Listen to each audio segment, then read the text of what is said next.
under God, indivisible, with liberty and justice for all. Alright, thank you. We'll have our first call out to the public. I will read our rule. A member of the public may address the board after receiving recognition from the chairperson and giving his or her name.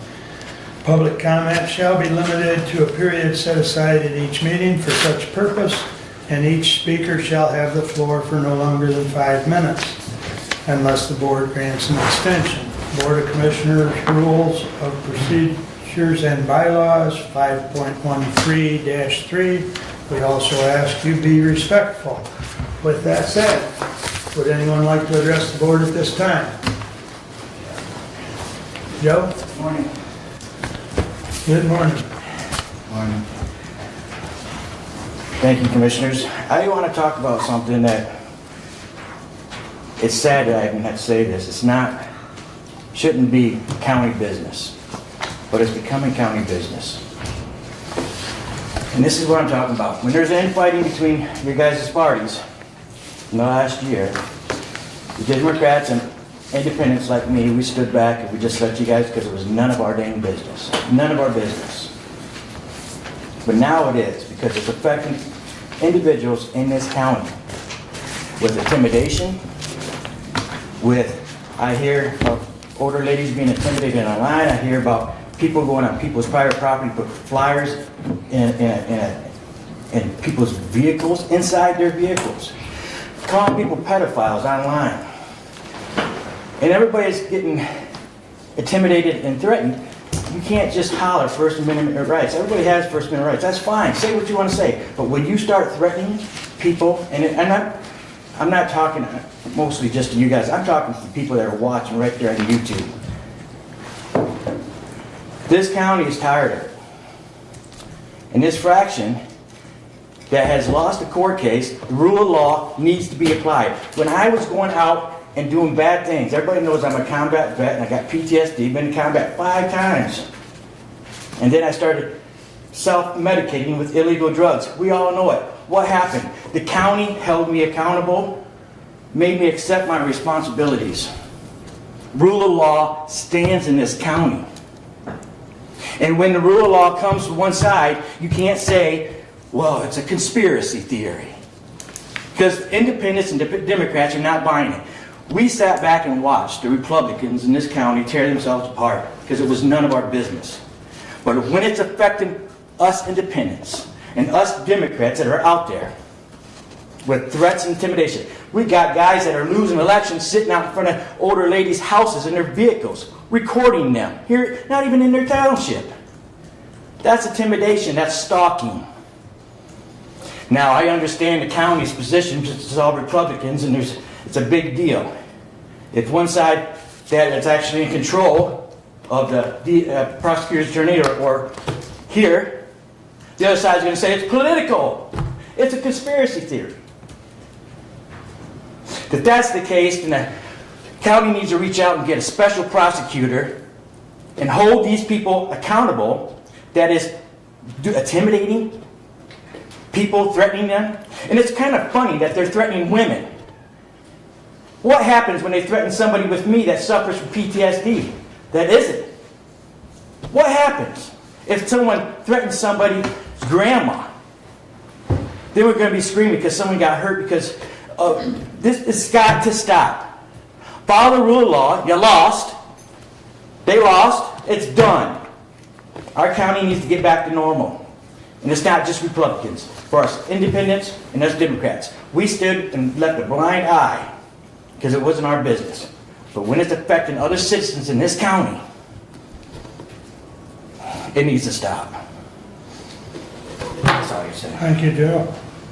Anyone else wish to address the board at this time? Good morning. Good morning. Your name, sir? My name is Sam Fry. I'm the Marketing and Development Coordinator at the City of Hillsdale. And I'm here to speak on the local disaster resolution and encourage the County Board of Commissioners to consider adopting that resolution. As you all probably know, back in February, we had a really bad ice storm that struck Hillsdale County. It was incredibly devastating for the city. There was a period where 90 to 100% of BPU customers were without power. And we had to call in 9 different mutual aid crews from other communities to assist our personnel in restoring power to our folks, which took about 4 days to get, about 99% of people back on. For some folks who had suffered, broken utility poles in their yard or had their, wiring torn down from their house, it took a little bit longer. When the dust clears, so to speak, with any of these events, and you start to add up the cost, and the bills come in for equipment rentals or for the additional crews we had to bring in, you start to get a better picture of just how devastating these weather events can be. In this case, $547,000 was the bill for that storm event. And so we are intending to try to get some relief from the state in order to make sure that we're equipped for future events, and frankly, just the BPU operates as a public power utility, and so we want to keep rates low for residents. And so we are trying to seek this relief, and Director Whitaker has been very helpful in assisting us with this, as has Commissioner Ingalls. And so I just ask that you guys consider helping the city as well as we look to the state to see if we can get some reimbursement for that. All right. Thank you. Thank you, Sam. Anyone else at this time? I'll go last. Okay. Go ahead, Penny. Stephanie said she'd go last, so Bob, you're up next. Thanks. Good morning. I would encourage you guys to encourage the state to declare Hillsdale a disaster. I mean, it was a disaster. I've never seen anything like this. As a customer of the BPU and somebody that lives on fixed income, as a senior, every penny counts. So hopefully we can push this through with your encouragement at the state level and declare Hillsdale a disaster area during that storm and help us out. Thank you. Thank you, Penny.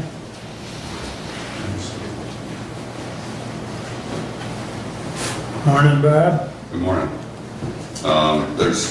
You mentioned sometime at the last meeting, Mark, that there was from the court issuance to having the release at the sheriff's department, so many individuals because it's overcrowded. And again, I've attended into Judge Stuyvesant's office into her court and her docket. There's considerable amount of issues I think that needs to be addressed, giving the allowance of great extension because they're filled up. And I don't know where that's going to lead to or what you guys can do here, but I think it's needing to be definitely looked at. We don't need the repeat of offenders and continuously going on. And since there is a jail opening over there in Branch County and does have the beds available, I think we need to start looking where we can put them instead of leaving them here. So the other is the aquifer. When we looked into the microbes, the small molecules could be absorbed in some of this water source, and I'm hoping that this will not take place once the water is being taken and saturated through the rock bed. I don't think it's a good idea to have this aquifer, test holes, being allowed those to remain open. They need to be closed up somehow if that's how we're going to tend to that. The other is I've been looking at the roads, and I did go down to Somerset, and the application was really quite good about the use of limestone mixed in with that gravel. Very, very good to drive down, and I think you've done a great job down there. Again, I think you said down Camden Road is about to get redone, I think it is, sometime soon. I thought you might have mentioned, sorry, Mark. Thought you did. I don't recall, but anyway. Well, anyway, you need a Hummer to go down those roads. The other was I talked to for my last is Marty Cass, She gave me a good extension of time to speak with her, and this is about the proposal too, and the way that it's being conducted. And I think it was I listened to her numbers, and it was quite interesting to know what some of these costs may come up to. And I think it might need to be looked at again. I do think, though, that if we centralize it and bring this in, that down the road after, I think, as what Abe had stated, it was, after 3 elections, we can, work out the problems and see how things are going to come out. But Somerset still stands alone, and I would encourage that to remain that alone, simply because I believe that the township needs to maintain themselves as being in control, and we're taking it away from the individuals. You guys have been elected. We give you guys the differences of authority to do things that are good for us. So please, just, pay attention to that part. I think we need to remain at the township level. Thank you. All right, thank you, Bob. Anyone else at this time? You're up, Steph.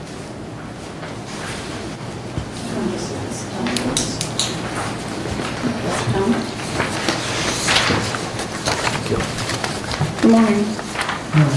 I just wanted to share with the commissioners, especially for Commissioner Lanius, we had our note sale on May 18th last week.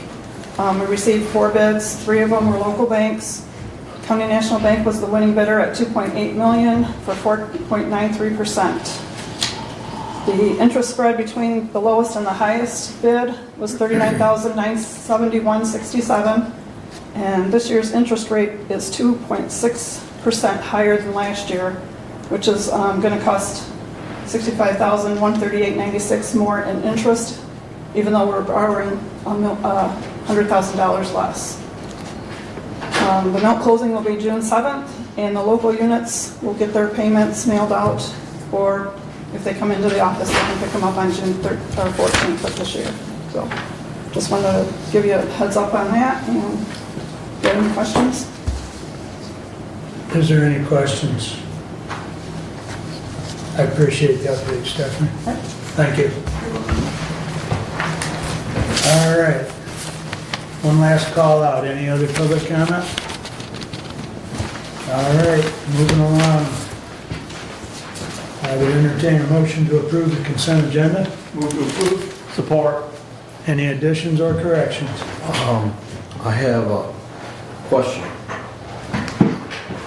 The 4.2 point resolution 23-084 is not a resolution, it's just a document.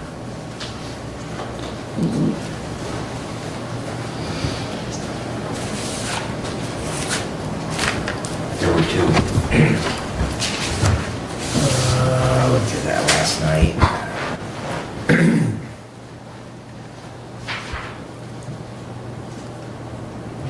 Thought that was in there.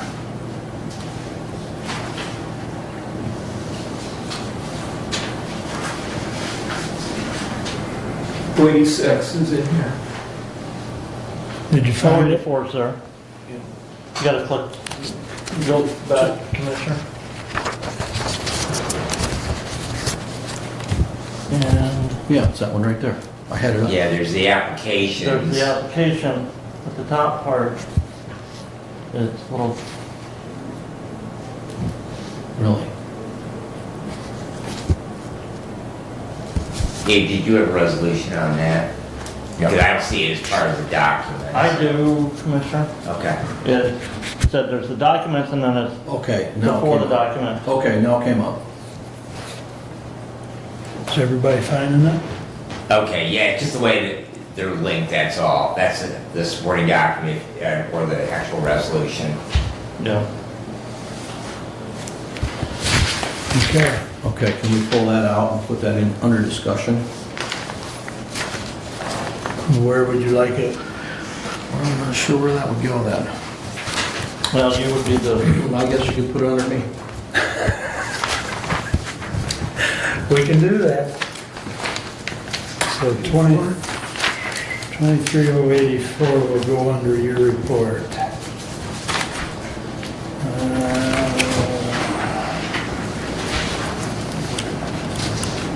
All right, any other additions or corrections to the consent agenda? With that amendment, all in favor of the consent agenda signify by saying aye. Aye. Opposed, same sign.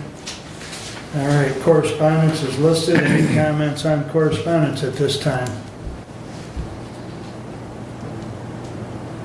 I think the only one, and Stephanie touched on this already, was her report as far as the note sale for the delinquent tax revolving fund. I do believe was listed in those correspondence as well. I haven't seen that there. Maybe not. I don't. The last one. Yes. Last time, Yeah, just, the acronym there, I wasn't. when you following get that, but yeah. progressive bifocals, Commissioner, then you really have problems finding them. So if anybody in the public wants to see that, those bids as well from those banks, they can go out and review that there. Do appreciate the work that the treasurer and her staff do in getting that done so that we can make that payment back to our local units of government and make them whole for the year. So. Thank you for pointing that out. Any other comments on correspondence? All right, hearing none, I'd entertain a motion to approve the regular agenda. As amended with, I would move to approve as amended with the addition of 23,084 underneath Commissioner Lanius. Mr. Chair, Please. I will support that, but there was evidently an oversight with 23082, which was tabled at our last meeting, and I would like to add that under my report. 23082.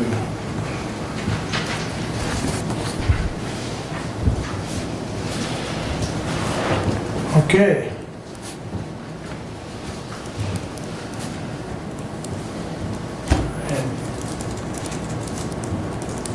And loaded. Okay. Any other additions or corrections, or did we get a support? Because you've moved with that addition, correct? He made the motion, I supported it. With that? With that. Okay, thank you. Just to keep everything clear. All right. Any other additions or corrections? So we've moved 2384 under Mr. Lanius, and Mr. Benzing has added 23082 with those amendments to the regular agenda. All in favor signify by saying aye. Aye. Opposed, same sign. All right.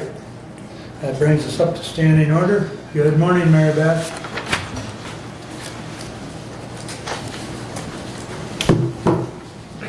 Good morning, Commissioners. So you'll see included in your packet for today, the report from Lifeways. Just a couple of things in regards to the quarterly report, and then I really want to spend time covering kind of the millage and what we've been able to utilize the dollars for this past year and what we're earmarking funds for this year moving forward. So we did have our annual audit. It is an audit that we have with Mid-State Health Network, which is the prepaid inpatient health plan, which receives the Medicaid and Healthy Michigan dollars and ensures that as a community mental health, we're meeting all of the contract obligations. The state of Michigan delegates that down to Mid-State Health Network. We received overall a 93% compliance with the audit. So that's commendable for the staff, a lot of hard work across the agency.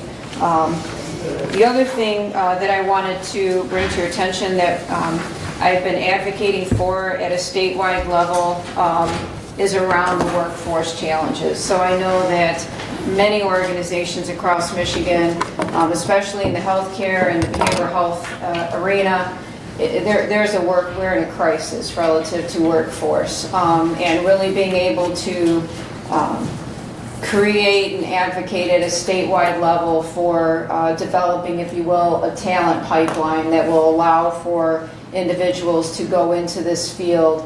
There's more of a demand for behavioral health clinicians than there are actually available individuals in the state of Michigan. And when you look at rural areas across Michigan, it makes it even more difficult relative to finding staff. So I did want to let you know that, and you'll see that in your packet, some advocacy and some involvement. I've been with the Senate Health Policy Committee to suggest some ways in which they can support the system.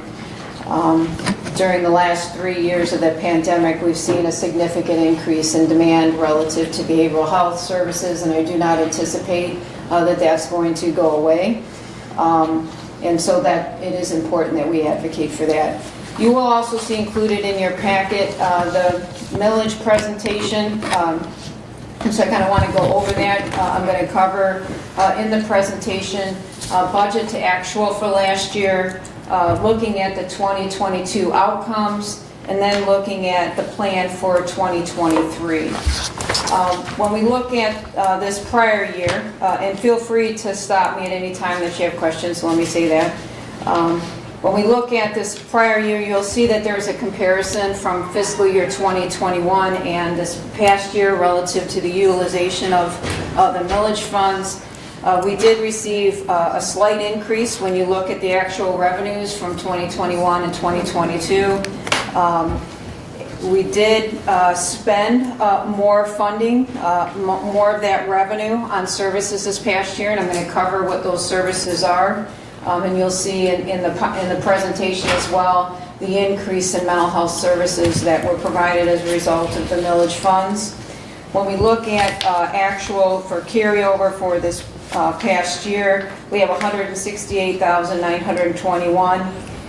It is important for this year that we do have some carryover.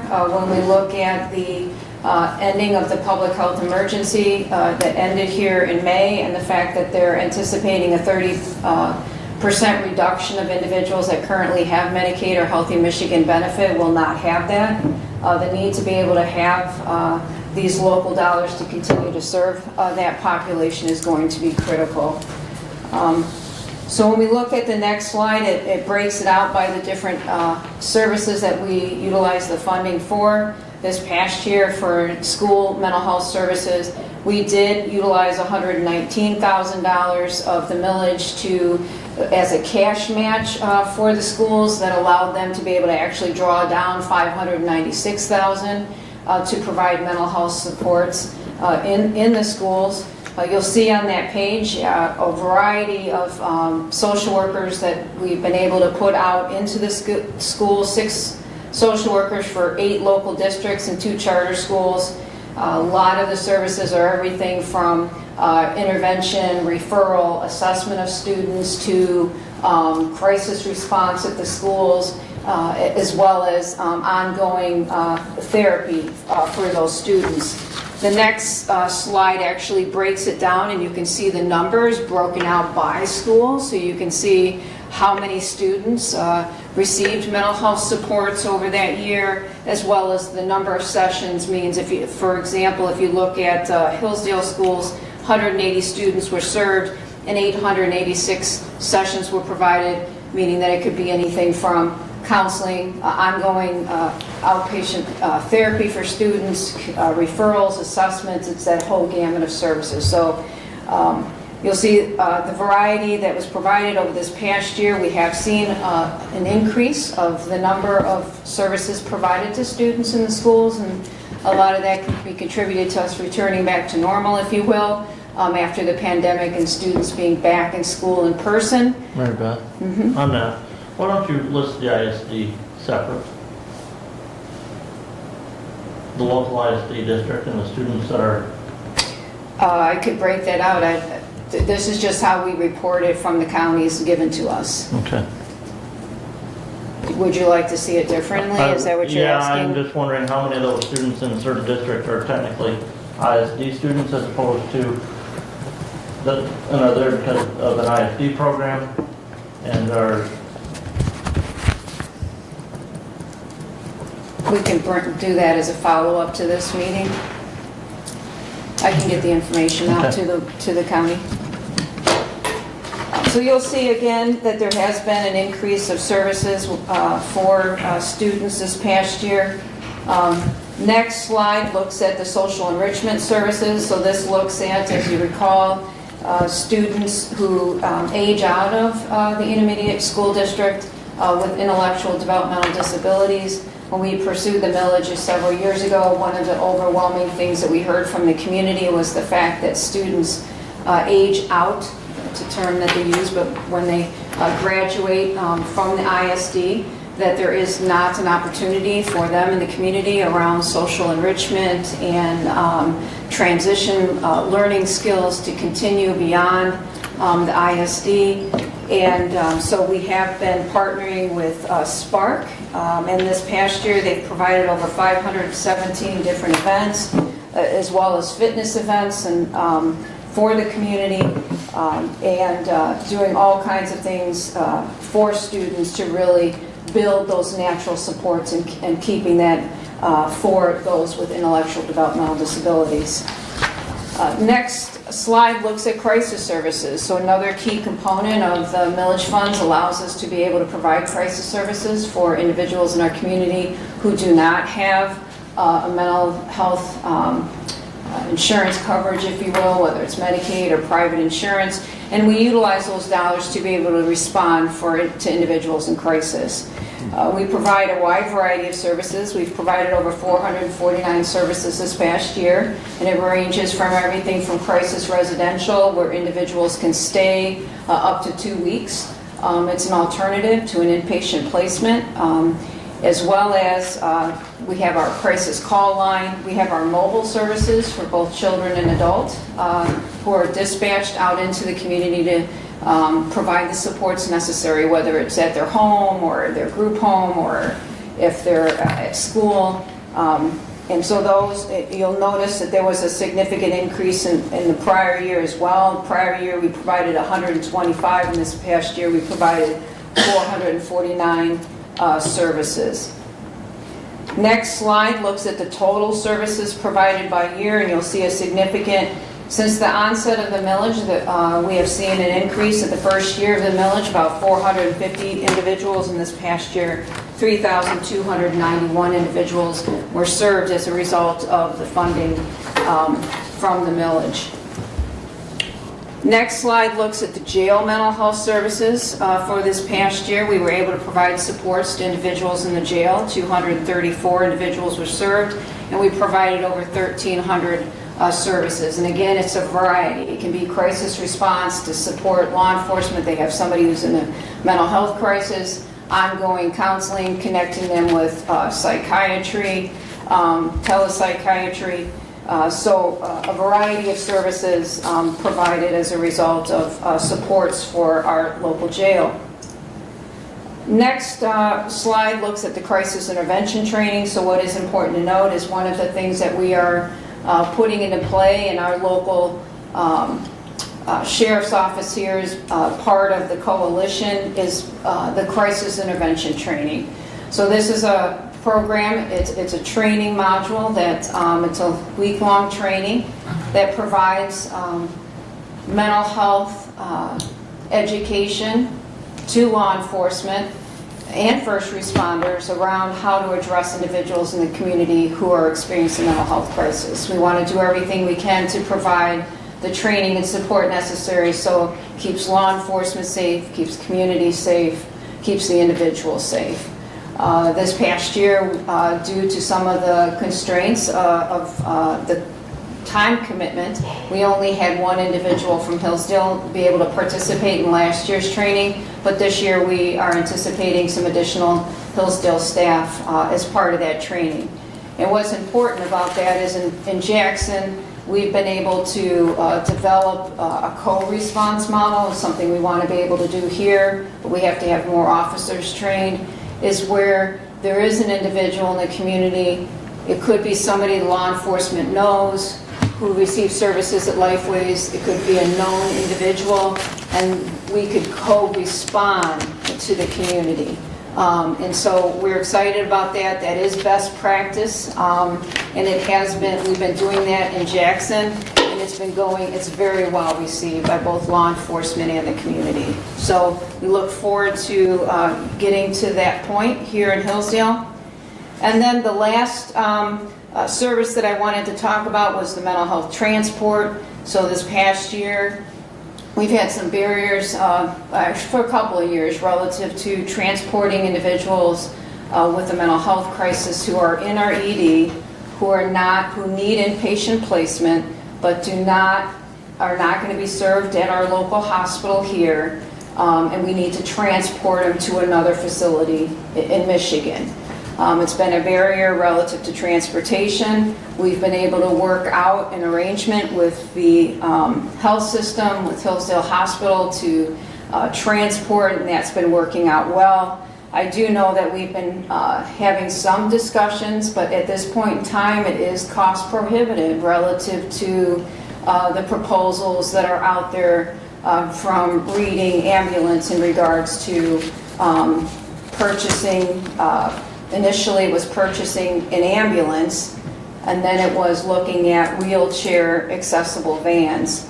The current model is working that we have in play, and that would be a very costly service for a handful or a little more than a handful of transports a year. So I'm not sure that we're going to go down that road, but did want to let you know that we have been utilizing millage funds to assist with that. I think that is important when we look at trying to get people where they need to be as quickly as possible.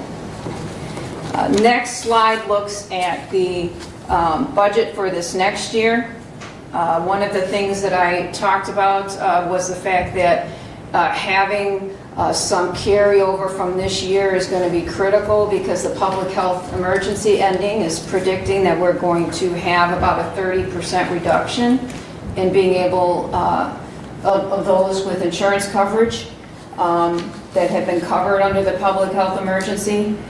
So those would be individuals that we would need to be able to continue to provide mental health support and utilize the millage dollars for. So when you look at this budget this next year, we are continuing to provide supports for our local jail. That will continue. We will continue to support the social enrichment program for individuals with intellectual developmental disability. We are providing a slight increase because they are looking at trying to transition current leadership over there. So we did make an adjustment for that. And then the mental health in schools, a slight increase because they need some local in order to draw down, like I shared earlier. The local match draws down that additional state dollars. So we did increase those fundings to 190 for this year. We also will be working with, currently we provide through our contract telehealth services for those in the jail.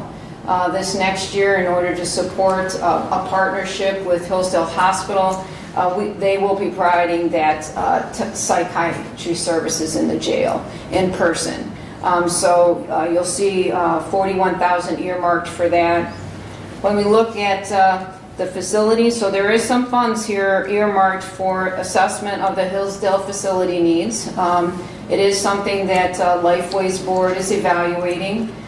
We do need to look at where we're going over the course of the next couple of years relative to growth of services and really evaluating the current space and some of the struggles that we have where the building that we're in currently. So as a board, we are kind of looking at what our options are moving forward.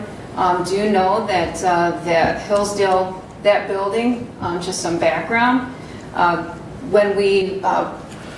when that building was built, at the time, we were part of the county. So when the building was built in 1992, we were part of the county government. And so the arrangement was that the building would be purchased, we would utilize Medicaid dollars to pay off the bond, and then in 1995, the state of Michigan implemented the changes, or began the discussions, I should say, and it happened in 97, they began in 95, discussions around the fact that a community mental health could become an authority. separate of the county, still have a reporting obligation and a responsibility in partnership with the county for the uninsured. And at that time, again, we were part of the county, so we were still working out the arrangement relative to the bond and paying off the bond. And when the bond was paid off in 2013, it became the property of the county. We've continued to lease that building for since that time, and so there is an evaluation being done relative to what is in the best interest of the community, of those we serve, and being good stewards of our dollars. So just know that we are evaluating that. The other thing that's included in the budget for this next year is the mental health services for the uninsured and the underinsured, continuing to utilize dollars for those that come in that do not have coverage. We'll continue to support the crisis services that we provide in our community. And then we are earmarking the dollars to continue the relationship around the emergency room transports. And with that, I will leave it open to any questions of any of the county commissioners. Questions? Brad? Mary Beth, help me to understand as we're moving away from public health emergency. The number you said is a 30% reduction. We are required to have health insurance in there. So in other words, there is a provision that you either purchase insurance through the exchanges, you have it provided through an employer, or not, or if you meet certain income guidelines, then you would be Medicaid eligible. So help me to understand as we move away, because we have very broad population that was now Medicaid eligible, and I assume that's the 30% you're speaking of. Mm-hmm. How will this population not have health insurance since it's required under federal law? Well, I could speak to what I understand, but it's the federal law, and I'm probably not the one to answer about some of what you're asking. What will happen is individuals who no longer are eligible for Medicaid, those that we serve or those that come to our door needing services, we will assist them with trying to get on the exchange and applying for, an insurance plan. The reality is, it is still cost prohibitive for many individuals to buy health insurance. So they may just choose not to do that, not to enroll in the Obamacare, if you will, exchange plan to be able to have health insurance.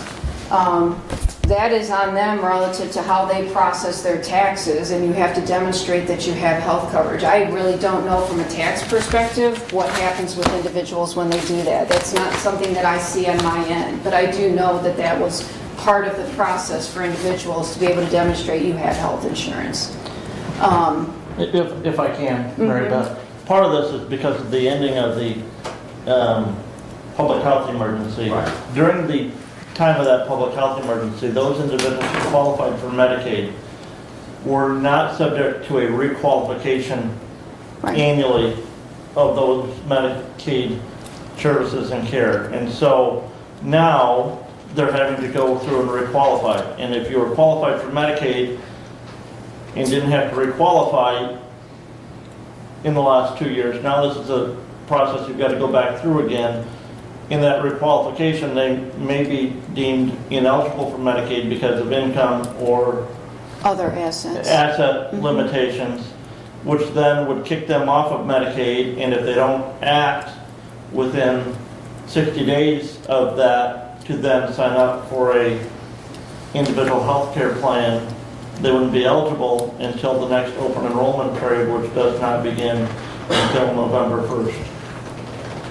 For 2024 coverage. So, I think that's where Mary Beth's saying is that we could see an increase in services needed as people lose Medicaid, because if they don't act to enroll in other private coverage, But then... the key component, Commissioner, is if they don't act. Correct. I just want to be, because hear this number bandied about the ending of the public health emergency and the requalification for Medicaid, and I understand all that, but again, it really comes back to if they don't act. It's not that insurance is not available to this population. It is that if they fail to act. And And if they we as good stewards of our community need to make sure that we do all that is possible, whether it's through navigators, through Lifeways, through our public health agency, through our Veterans Affairs, that we make sure that that population avails themselves to that. But at the end of the day, they have to act. They have to do something. right, you know, and probably part of the populace that Lifeway serves, because of some of those mental health struggles, they may just throw their hands up when it comes to this requalification process for Medicaid. And that's, you know, can be very frustrating to certain individuals. It can, and to your point, Brad, I mean, one of the things that we're doing, and I know DHHS is doing, and I would assume, I'm making an assumption that all service organizations are advocating and putting into play processes to assist individuals. So we have eligibility specialists at Lifeways, and that's their role, they're getting a list of all the individuals that are coming up for redetermination every month, and they're looking to make sure that those individuals are, you know, taking that act, if you will, relative to ensuring to reapply. Now, there will be individuals that even if they act, will not be eligible now. There could be something relative to an asset, maybe they're working, something might kick them off relative to eligibility. And those are the individuals that we wouldn't want to see that they ceased receiving mental health services. And so the need to be able to make sure that we have funds available to meet the needs for that population. People are also eligible to apply on the exchange. And again, though, it is expensive to get. Even the lowest plan is, from what I hear, is just, pardon? $0.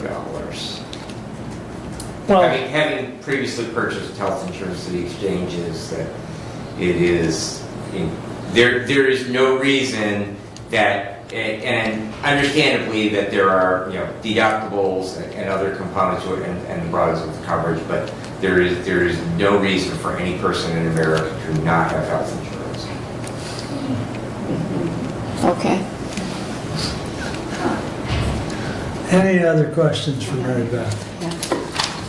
a couple of questions that I have. Mary Beth, in your Yeah. report, you mentioned that in 2021, 2022, you had some excess revenue in the millage, and if I did my math right, over those 2 years, that was $437,971. So you've got that money sitting in your fund equity then? Yeah, sitting in our fund balance, local fund balance, specifically to Hillsdale County relative to the millage. Okay. Is there more than that in that fund balance? There could be some from the prior year, but I'd have to get the number for Okay. you.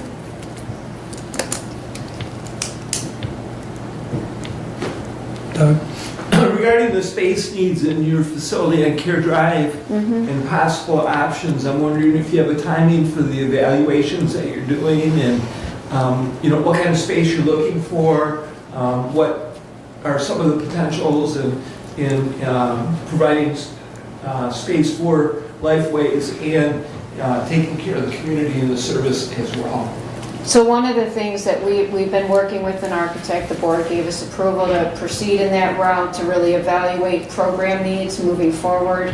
One of the things that we really want to be able to do in Hillsdale County, obviously on a smaller scale here in Hillsdale, is to have crisis continuum services on site and really looking at is there an ability for us to have a crisis residential on site to divert people out of the ED, out of the emergency department. That's one of the needs, as well as integrated health and partnering with the Hillsdale Hospital to have primary care, because we do know and we are seeing the benefits of it in Jackson when we can provide primary care services for individuals who have mental health needs, because often the medications that they're on create comorbid conditions like obesity, heart disease. And being able to provide that all on site, both primary care and mental health, is really the best practice model. We'd like to be able to do that here in Hillsdale.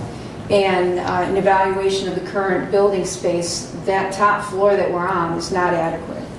And so we are looking at trying to find what our options are in Hillsdale relative to space needs that would meet what we're looking for, knowing where we want to go as well. It is for the benefit of the community for us to look at those things. And is there a timetable on your plan? I want to do my due diligence, so there is, I would say that before I retire, I tell my board that before I retire, I want to get this done in Hillsdale County for the community. But I'm sure my board would be happy if I was already there relative to a decision, but I want to do my due diligence, so I don't have a time frame. But I'd be happy to, every time that I come here, I can give an update as to where we are with that evaluation. When do you retire? 2/1/26. Okay, there's a window.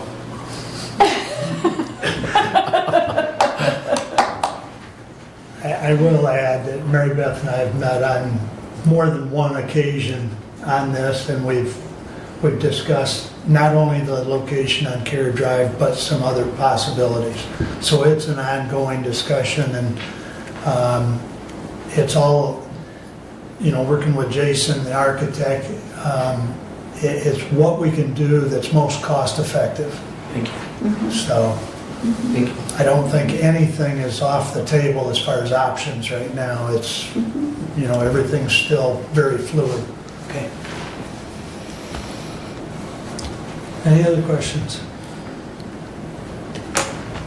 Thank you. All right, thank you. I appreciate the time. Thank you. Have a good day. Yep, you too. All right.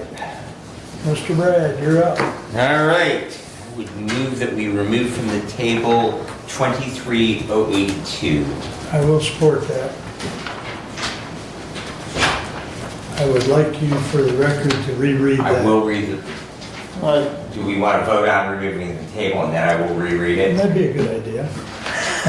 Thank you. I believe that's Commissioner Weiner's point for her. We will roll call that, please.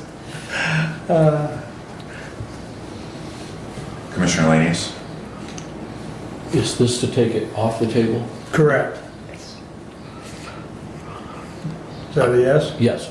Thank you. Can't hear my head nod, can you? Commissioner Wiley? Yes. Commissioner Benzing? Yes.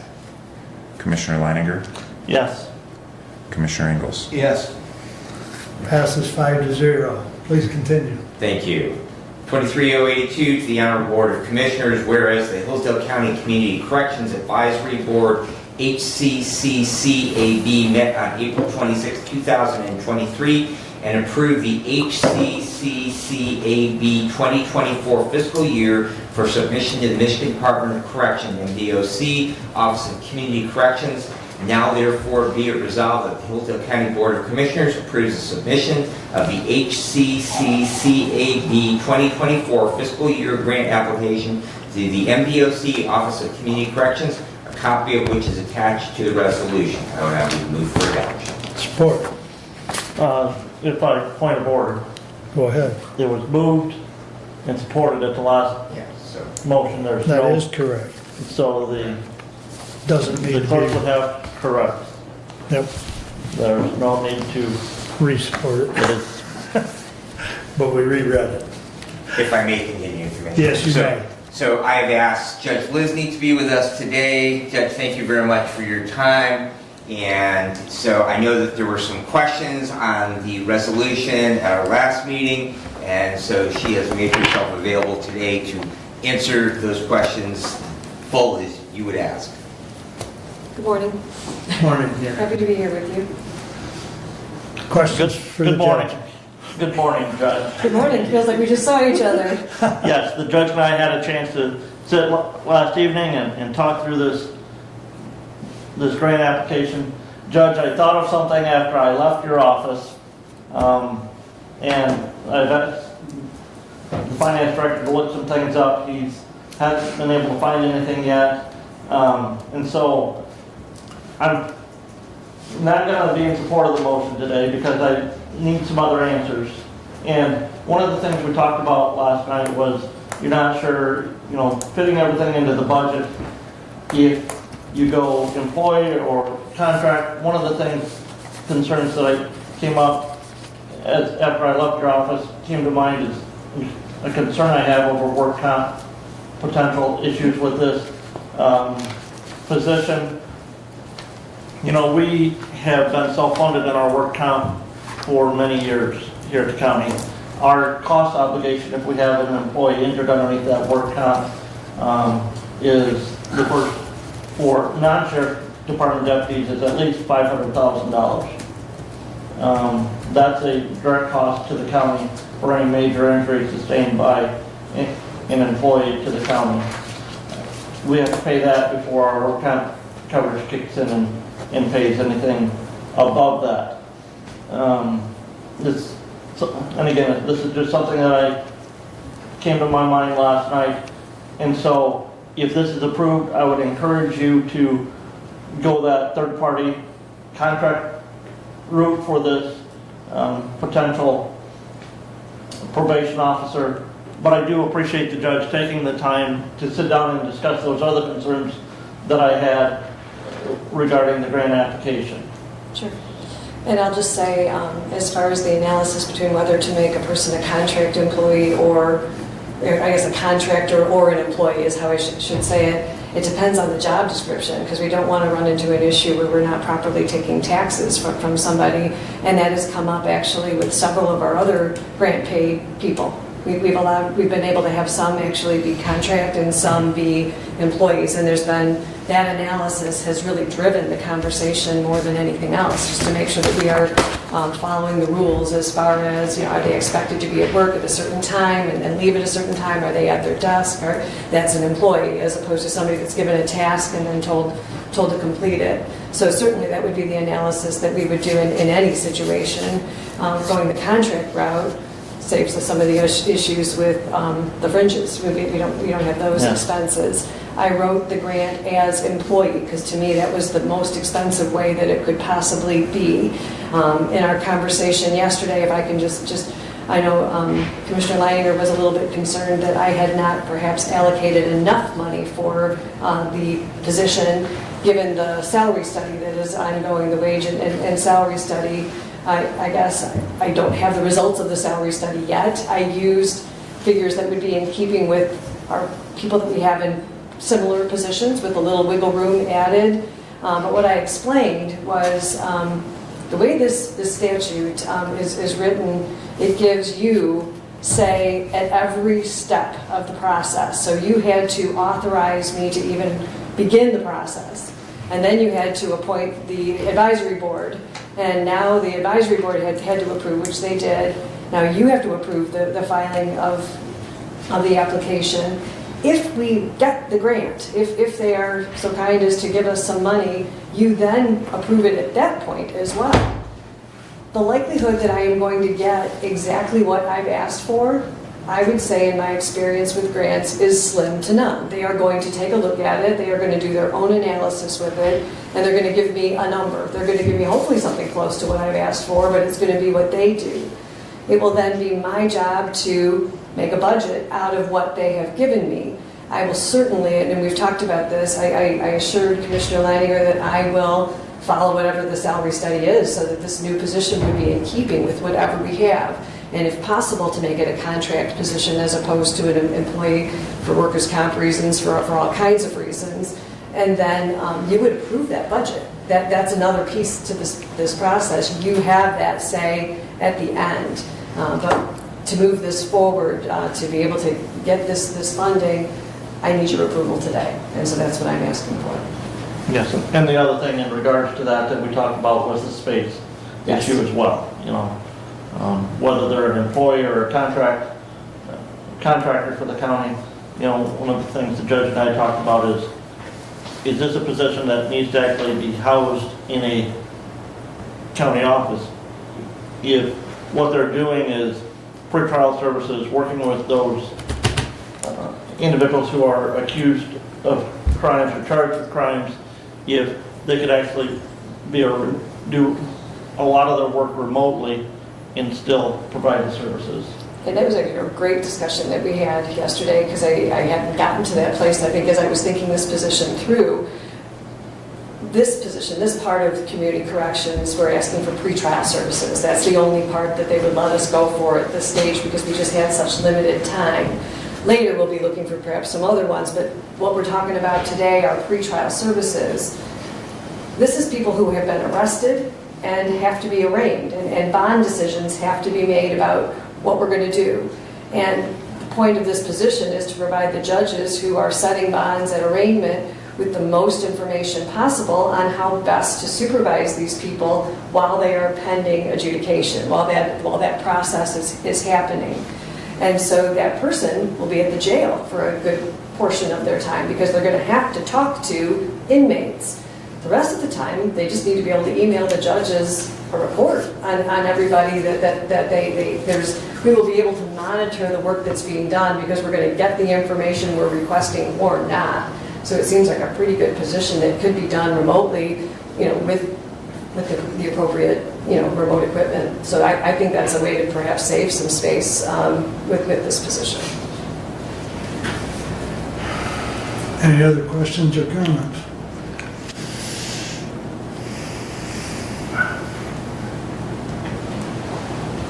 Guess we'll do a roll call vote. Thank you, Your Honor. Commissioner Wiley, Yes. Commissioner Benzing, Yes. Commissioner Leininger, No. Commissioner Ingalls, Yes. Commissioner Lanius. No. 23-082 passes 3-2. Thank you, Commissioners. Thank you, Your Honor. And again, Judge, thank you for taking the time, and hopefully we can get some of those other Absolutely. things ironed out. Anytime. Thank you very much. Thank you. Have a good day. You too. All right, please continue, Brad. All right, Prevention Works met on May the 11th. The Experience Wellness event, which was a first-time event. We had 123 attendees. Very, very well received. There were 10 vendors and 7 wellness experiences. A wellness experience might be a Reiki or a yoga or a therapeutic massage provider. And all of the slots, people had to sign up as they came in and registered. And all the slots for those providers were taken up for the time the event was ongoing. So in the surveys that came back, that was actually one of the comments where we could have done a little bit better, was had more of those type providers available. So very good, very well attended, and plans are already underway for next year's event. It's actually very likely that they will have to move locations this year. They held it at the senior center. They actually feel that they will need more room going forward, and so that will be part of the discussion as that event moves forward. And it was paid for, again, with some opioid money called SOAR funds, and also some PA2 dollars that paid for that event. There's going to be a Hillsdale County Safety Fair held on June the 20th from 11 to 3 at the Hillsdale County Fairgrounds. A number of organizations will be participating in that.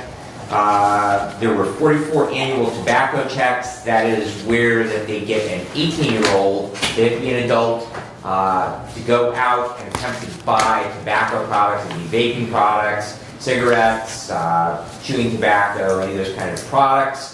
And you have to be 21 in the state of Michigan to buy tobacco products. And so consequently, there were a total of 6 retailers that actually did sell to that individual. They did have a deputy that went along and accompanied that, and there were tickets written to those retailers. And so the hope being that there will be further education. We don't want to be punitive. We simply want to stop that population from having access to the products, much like we do with alcohol and other products where you have to be 21 to purchase. And so hopefully there was some future education because those tickets go to the individual who actually made the sale, but there's also some licensing repercussions to the retailer as well. The coalition purchased 3,000 child-proof bags for cannabis products. They will feature the Prevention Works logo, the Poison Control logo, and number. One of the issues that we're seeing in the EMS community is ingestion of cannabis products by young children, and particularly in the edibles. And that creates an ER visit. It also creates some issues for the parents or grandparents that a lot of those products fall into those hands, much as they would with any other product that might be in the home. Medications might be in the home. So the hopes is these bags, people will lock those medications up. We also do continue to have locking boxes for other medications, and those are available through the health department as well as through the senior center. We have a small one and a larger one, but these bags will be distributed through the local dispensaries, and we will also have them out at various events that Prevention Works is doing out in the community throughout the year.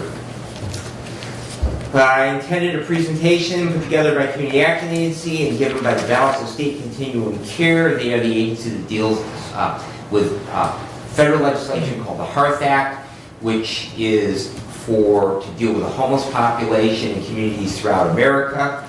There's been a new emphasis on some additional funding for rural communities. People are beginning to realize at the federal level and at the state level to make those decisions that homelessness is not just a city issue, it is a problem that we have in rural America as well, and that has become very much in the limelight here in the city of Hillsdale in the past several months, which led to the appointing of the Homeless Task Force. Community Action Agency will continue to work with the continuum of care to attempt to bring some of those dollars here locally and help us address that problem with the in-house population. We did have a CA Community Development Committee this month, however, we will not meet again until August. That will be likewise with the CA board. We will have a meeting coming up this month and then not meet for the next several months. The 911 or Emergency Telephone Services Board met on May the 17th. Dave Broxmeyer will continue as the chair and Dennis McNett as the vice chair. The director is currently working, Director Whitaker is currently working with our county EMS agencies as well as our medical control director to update our protocols regarding emergency medical dispatch. Currently within the county, the prioritizing calls is really up to either individual department policy. Some of the departments, they run hot licensed sirens to every call, and this includes not only transporting agencies, medical first responder agencies as well. Other agencies leave it up to the discretion of the crews on how they will respond to that. In many counties, when calls are dispatched, they are dispatched on a priority basis. Priority 1, licensed sirens. Priority 3, which would just be normal traffic. There's a great deal of research that shows that when we drive with the flow of traffic, we improve safety to the public as well as safety to crews. And so that will be a continuing discussion. Hopefully we will be able to get some protocols in place in regards to that. Hillsdale County is now a MABUS or Michigan Automatic Box Alarm District. Basically what this is, MABUS is an automatic mutual aid, and so it requires at least 4 agencies. We now have Wright-Waldron, Jefferson, Woodbridge, and Montgomery fire departments who have signed on to that. The advantage to our county is those agencies that are members, they can request assets from other areas, other MABUS counties throughout the state of Michigan, and there is no cost for them with some very special exceptions. There are some high-income rescue teams, which there might be a cost after so many hours, some hazmat teams after so many hours, but as a member of that, if the member agencies make requests for the services, there is no cost to their unit of government to have the mutual aid come in. So that will be an asset. We hope to see that grow amongst the additional fire departments within the county. We have 4 now. There are several others that are in discussions to bring that, so that will be a nice addition to have those available. Any county department can join, and it has to be approved by their governing body. So if they have a fire board, the fire board would have to approve it. If they are a township, city, or village fire department, then their township, village, or city council would have to approve that as well. Hillsdale County was successful in its application for a legal services self-help kiosk. Laura, thank you for your efforts on that very, very much. We did have a meeting on how that will look like and some of the services that will provide. But potentially, what this will do, the kiosk will be located in the main floor of the courthouse, outside the clerk's office and the probate court office. We will have some employees who have stepped up that will take training and be available to help the public with using that if they are unable. But the idea is that it will be intuitive. So this kiosk will come to the county. Some of the things that we'll be able to help with is filling out forms for small claims, or how you would collect a judgment from a small claim court. If you were requesting a change in parenting time, if you have a child with another individual and you wanted to make a modification to that, a modification in child support, there will be a number of other things, services from the courts. Name change applications were one of the things that we talked about. So this will be a really, really nice addition to the county. Will help the public greatly.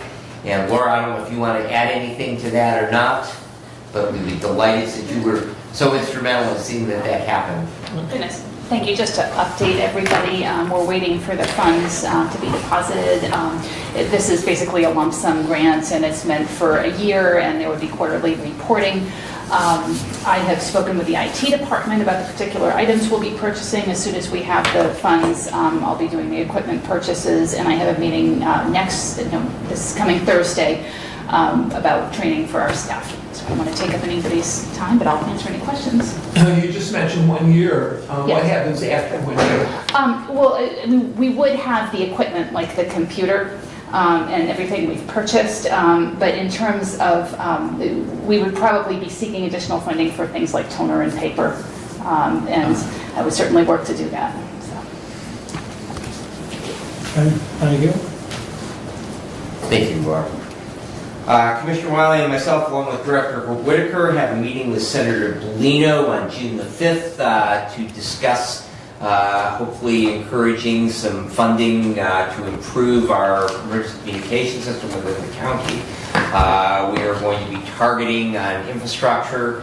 Plan right now is that we are looking at trying to get funding to build the towers and the actual radio equipment at Central Dispatch, and then working with our local agencies, encouraging them to perhaps pursue a countywide aid firefighters grant for radio equipment, and I will continue to keep the commission informed as that moves forward. This is Nationally EMS Week, and I would like to thank all of our first responders in the county, everyone from emergency medical responders, and from the local fire departments to transporting EMS agencies.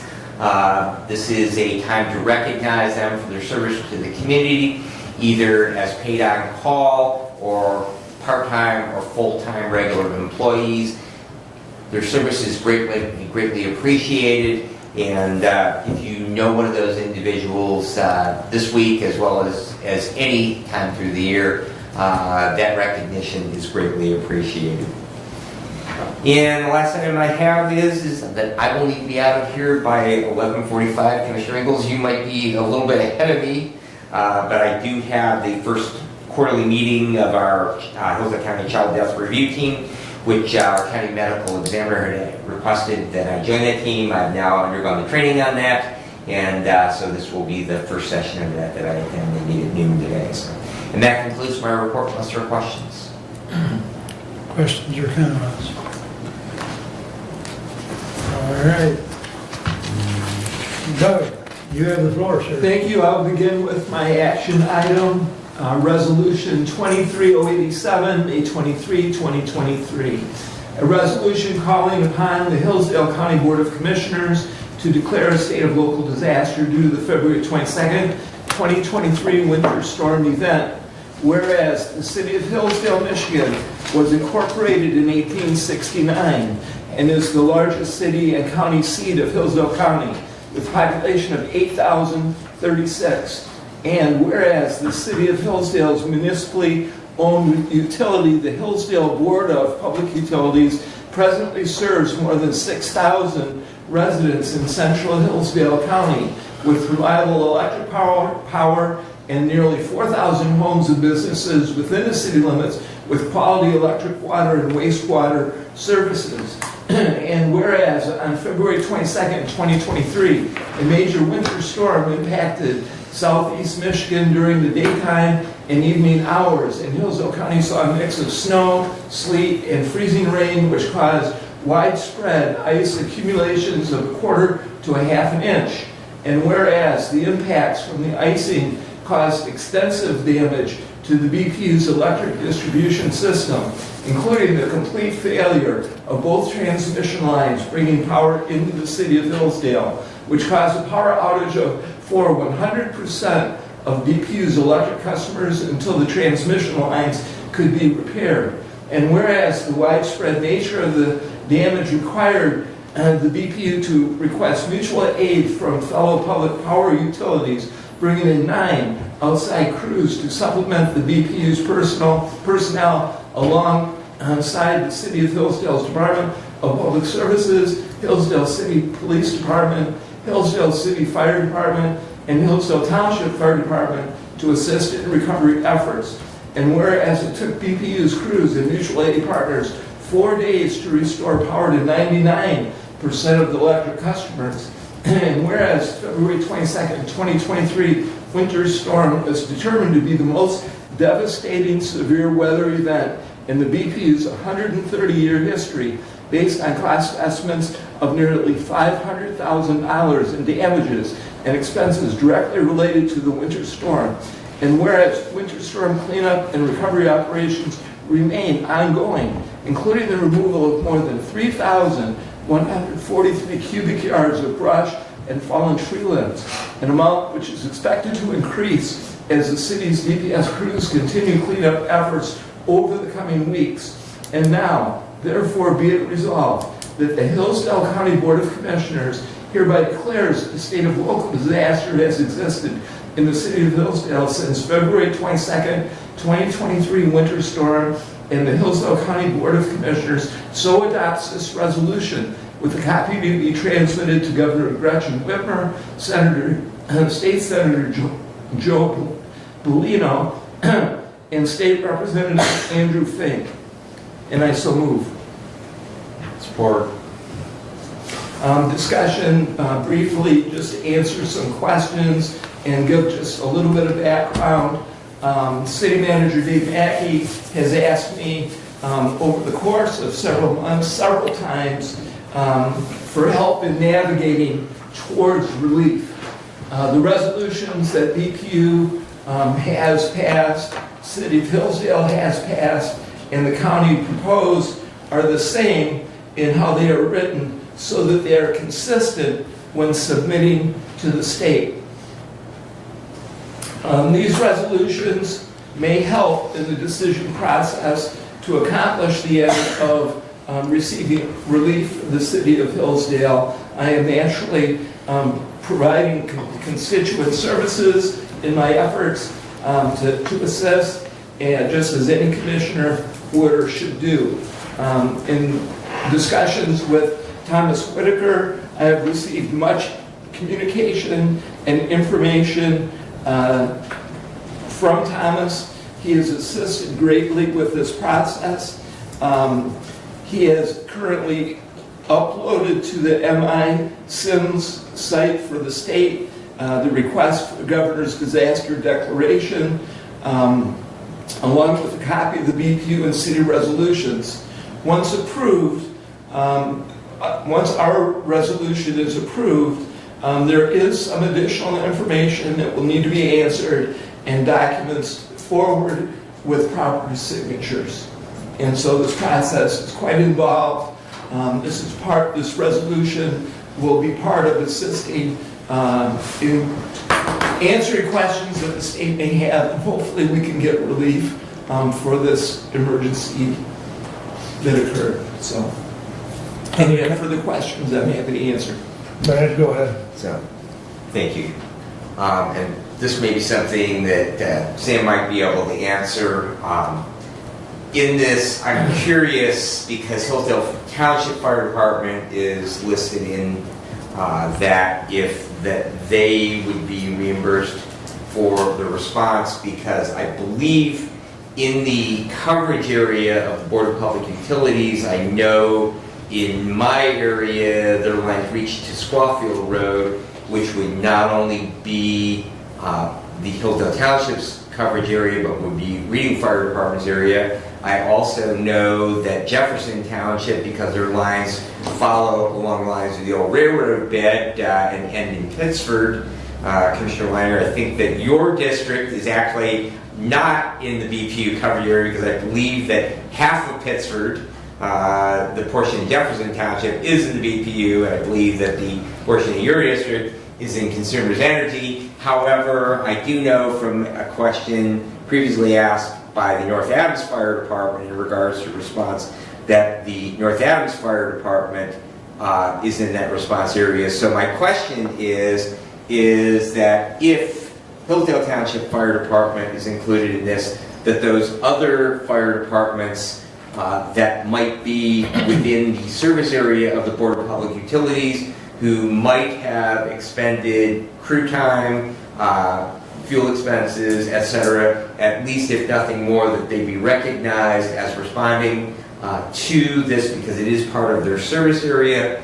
And if there are fire departments that are receiving reimbursement outside of the City of Hillsdale's fire department, that those fire departments be reimbursed for the expenses that they incurred for responding to the BPU service area as well. So this was a county-wide disaster, and naturally there were, as you well described, other local resources, and I will follow up with Thomas Whitaker and see how that all fits together. I am not aware currently that has been part of the discussion, but I will make it part of the discussion. So that is well said.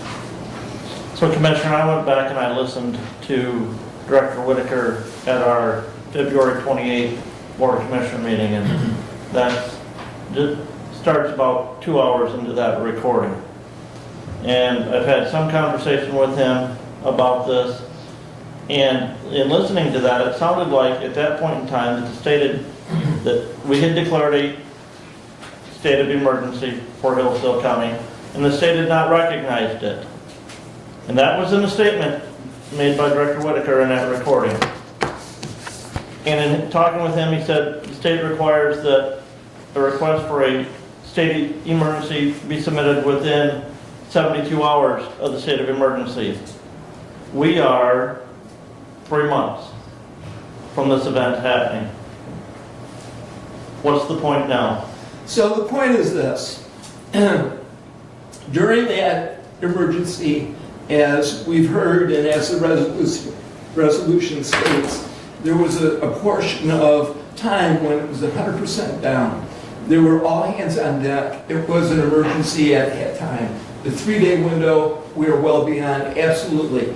The work and effort of the BPU and city and so on and others as described has taken time.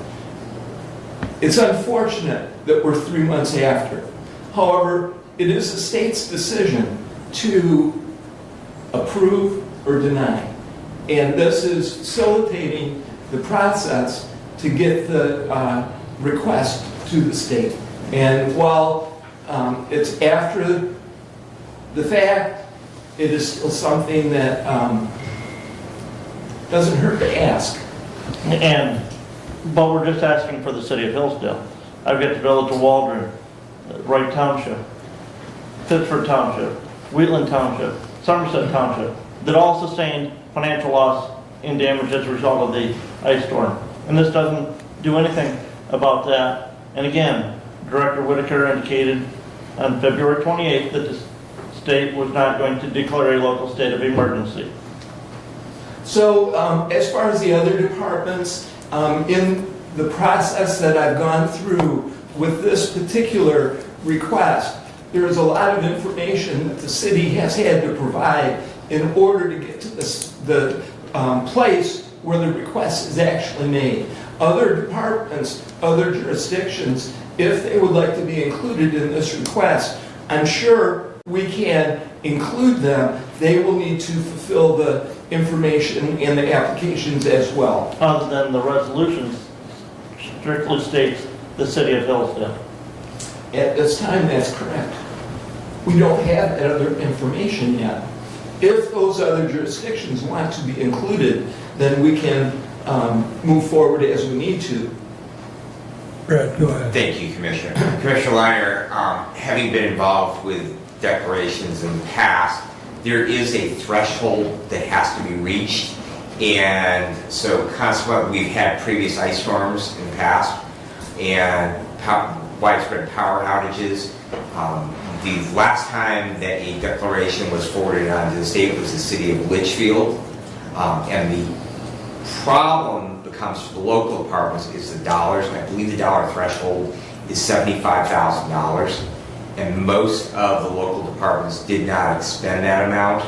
And so consequently, they simply would not be eligible under the guidelines if Director Whitaker was available. I know he's in a disaster drill out of county today, but if he was available, he could provide that number. But I believe, if memory serves me correctly, it is around $75,000 that a local unit would have to expend. So consequently, a number of those agencies, my own township fire department included, would simply not be eligible because they did not reach that threshold. Any other comments or questions? Go ahead, Steve. Are you speaking a financial threshold?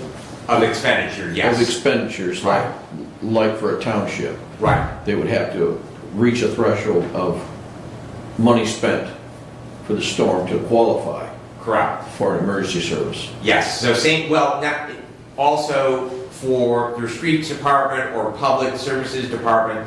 So I have the village of North Adams. They would have to, in the ongoing, because part of this is the ongoing cleanup of debris from the storm and how that's disposed of. So you have the actual clearing of the streets and the removal of that debris, and also the repairs to the utilities. So or the emergency response to those lines down. So yes, Commissioner Lanius, that it would be an aggregate of all of that response. The city of Hillsdale's response was in excess of $500,000 because they had streets department, they had the Board of Public Utilities, and they had their fire department, of which their fire department was actually, if you saw the numbers, was actually a relatively small dollar amount. It was $3,000. Any other questions or comments?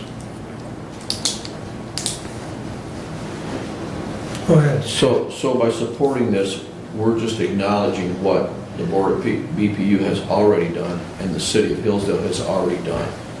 Has no effect on any other municipality or township in the county. This is We're correct. just supporting them. And all this is going to do is say to the state that the county supports the city and the Board of Public Utilities.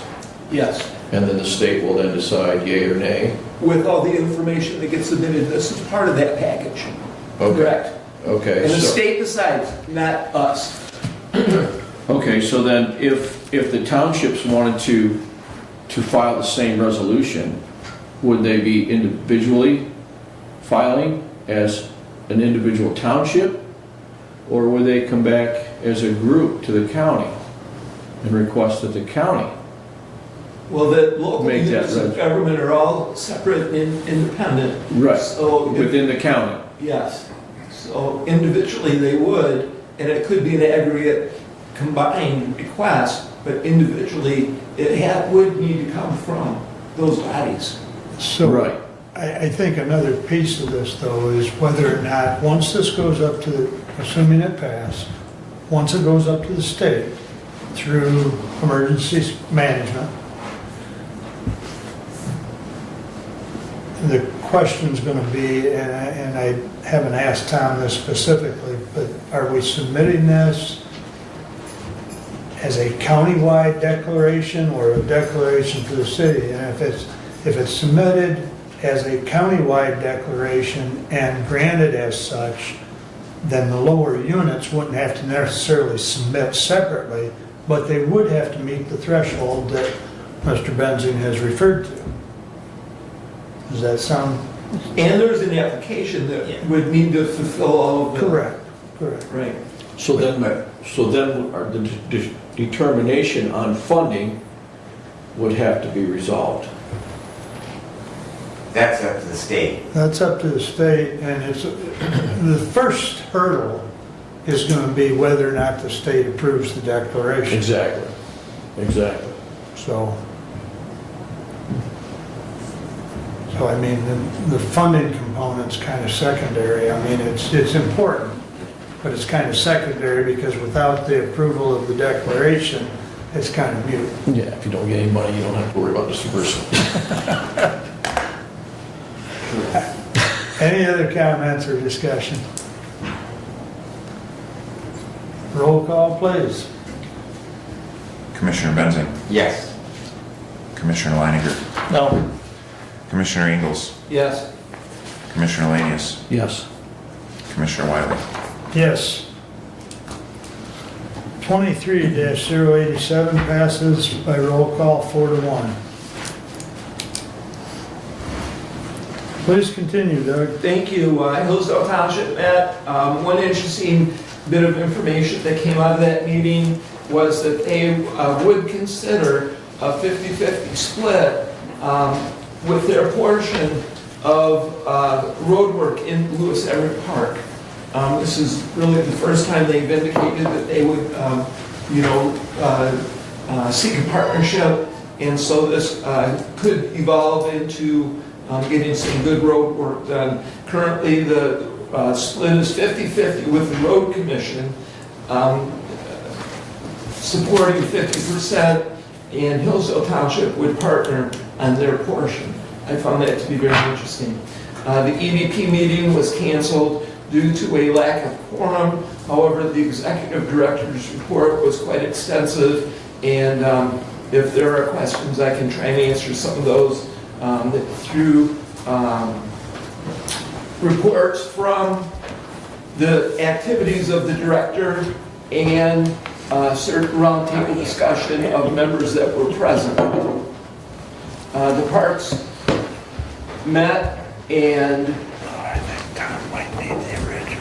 we have an opportunity with a youth work program through Michigan Works Southeast, which is being discussed, and the Parks Department is interested in participating, as is the Road Commission with Michigan Works if possible.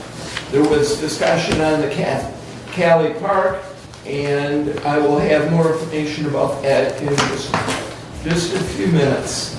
The road manager's report discussed gravel and brining, which is in process, and they have very active projects set for the summer. City of Hillsdale passed their budget, and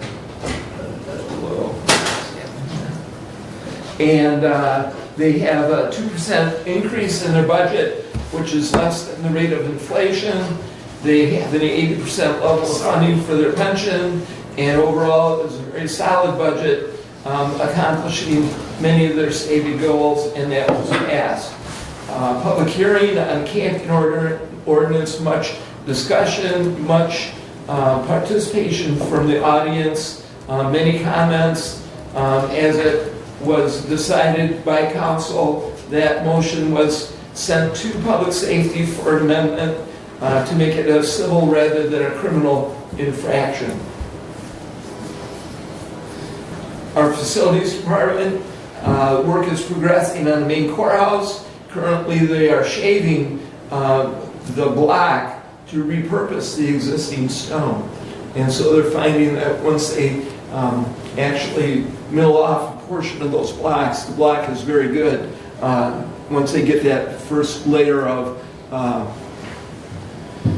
stone removed. I did attend the wage study orientation in person. It was very interesting. There are certain time deadlines. The information sheet from employees is due to the department heads June 9th, from the department heads to Derek June 21, and then there will be on-site interviews. The discussion on the orientation went for about an hour, and it was very informative. I did meet at the Community Foundation regarding Cathcali Park. Myself, Sharon Beischer, and Annette Helmuth attended that meeting. Annette Helmuth is a Scipio, Somerset area resident who is interested in forming a local partnership to support the park. Discussion determined that we need to evaluate what needs to be done immediately in that park, an estimate of cost, who can fulfill the repairs, and develop a phase plan to update safety and maintenance. The trust has approximately $5,000 annually available that is dedicated funding from the trust to help maintain the park, in particular with keeping it safe. And approval of any spending would be required prior to spending. And I don't know if there was conversation, Commissioner Langinger at Somerset Township, but I asked for any input that you have with that. Yes, and no, Commissioner, I think we in this body need to be careful what we do in regards to discussing and control of the parks. We do operate underneath the Parks Trustees Authority, a very old statute. So I think, deciding what happens there with the partnership or whatever, that should be strictly up to the 5 members of the Parks Trustee Board going forward. I did discuss it briefly at the Somerset Township meeting last week, just that possibility that, the Parks Trustees have had some conversation about, do they continue to own and maintain that parcel, or do we look to dispose of that at the county level? I asked the Somerset Township Board and their Parks Committee to take a look at that property to see if that would be something that they think could potentially fit into their budgetary issues, as well as far as if we were to transfer from the county to the township that property, if that was something that they could look at and maintain and keep in operation. And their members of their board and their trust and their Parks Committee were going to go and take a look at that and see. But again, I think that we need to operate underneath those Parks Trustees when it comes to that, and let them make the best decision for that park for the county going forward, and then we follow through with their recommendation. But yes, and I know one of the limiting factors is the uncertainty as to funding from the trust through the community foundation that would be there to help pay for some of those things. But Somerset Township also does have a township approved voted millage for parks, so they would potentially have a little more resources to devote to that as well. To answer just one of your statements, the Parks Trustees have already voted and sent to us that they approved the motion to dissolve Cathcali as one of our county parks. They asked me to bring it to the Board of Commissioners, and they also asked me to have communication with the foundation. So we're trying to, by deed restriction, it's very limiting, and it is county-owned property. And so the ultimate answer as to what will be done is the board in question. Parks Trustees are, I will meet with Bob Godfrey on Thursday after their road meeting and update him on the information that I found. And I think that we have what we call a work in progress. Yes, and again, looking at that deed restriction, again, as I read it, the deed allows that property to be transferred to any other similar entity to those named in that deed restriction. Owned by the county, which is a local unit of government. I think Somerset Township also is another local unit of government, similar entity. I see no issue in that, the question being, would Somerset Township be acceptant to that, and would they have the resources to work to maintain that property? Work in progress. Go ahead, Rick.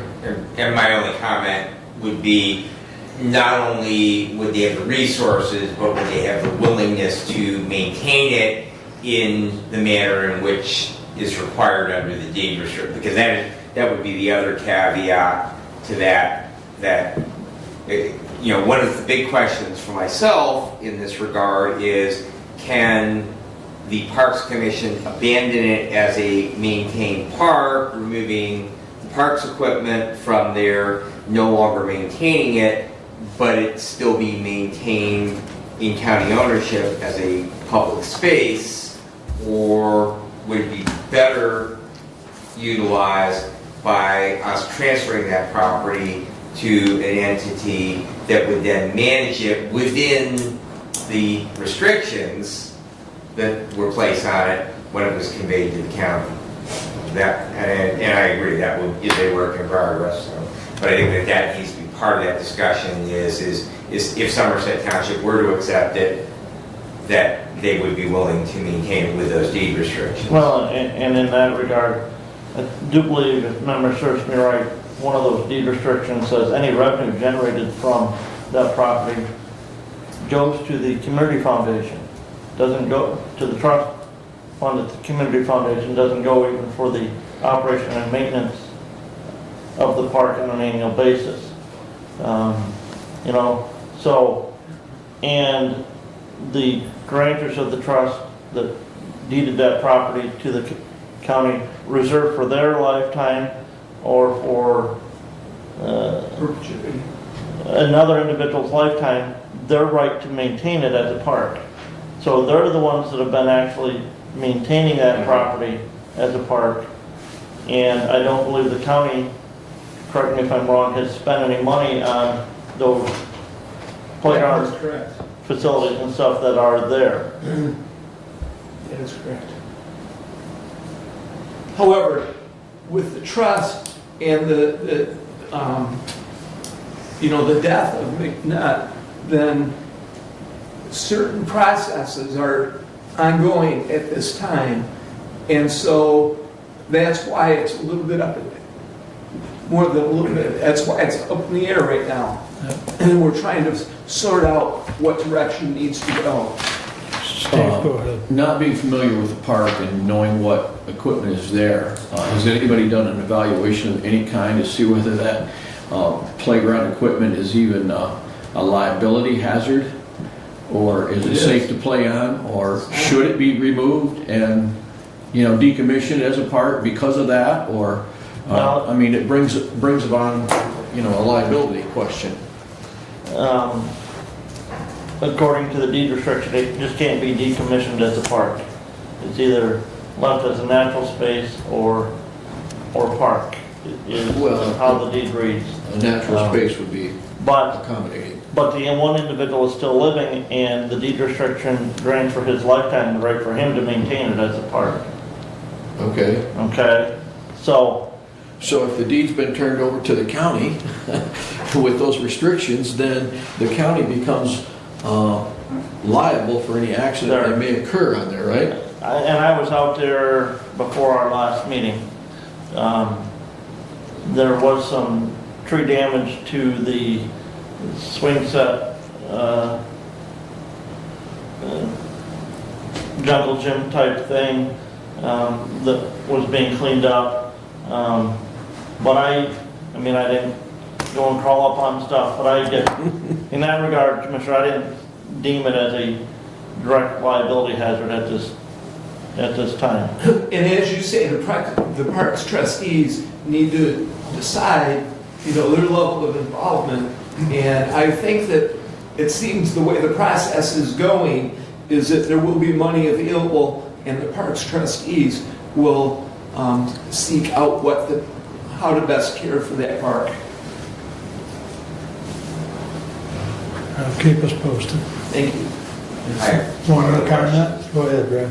Commissioner Ingles, did the Public Safety Committee meet last night, Hillsdale City? I do not I know. believe I saw that. So if you do not know, then Sam's gone. So if you do not know, then my follow-up question was, do you know what the outcome was in regards to the cancellation? So I do not know. I can research it, and I just thought, I know we sometimes we kind of Yes. I did not, I do not. That completes my report. Any other comments or questions for Doug? All right, thank you. Brent, that brings us up to you. All righty. We've got a couple of action items here.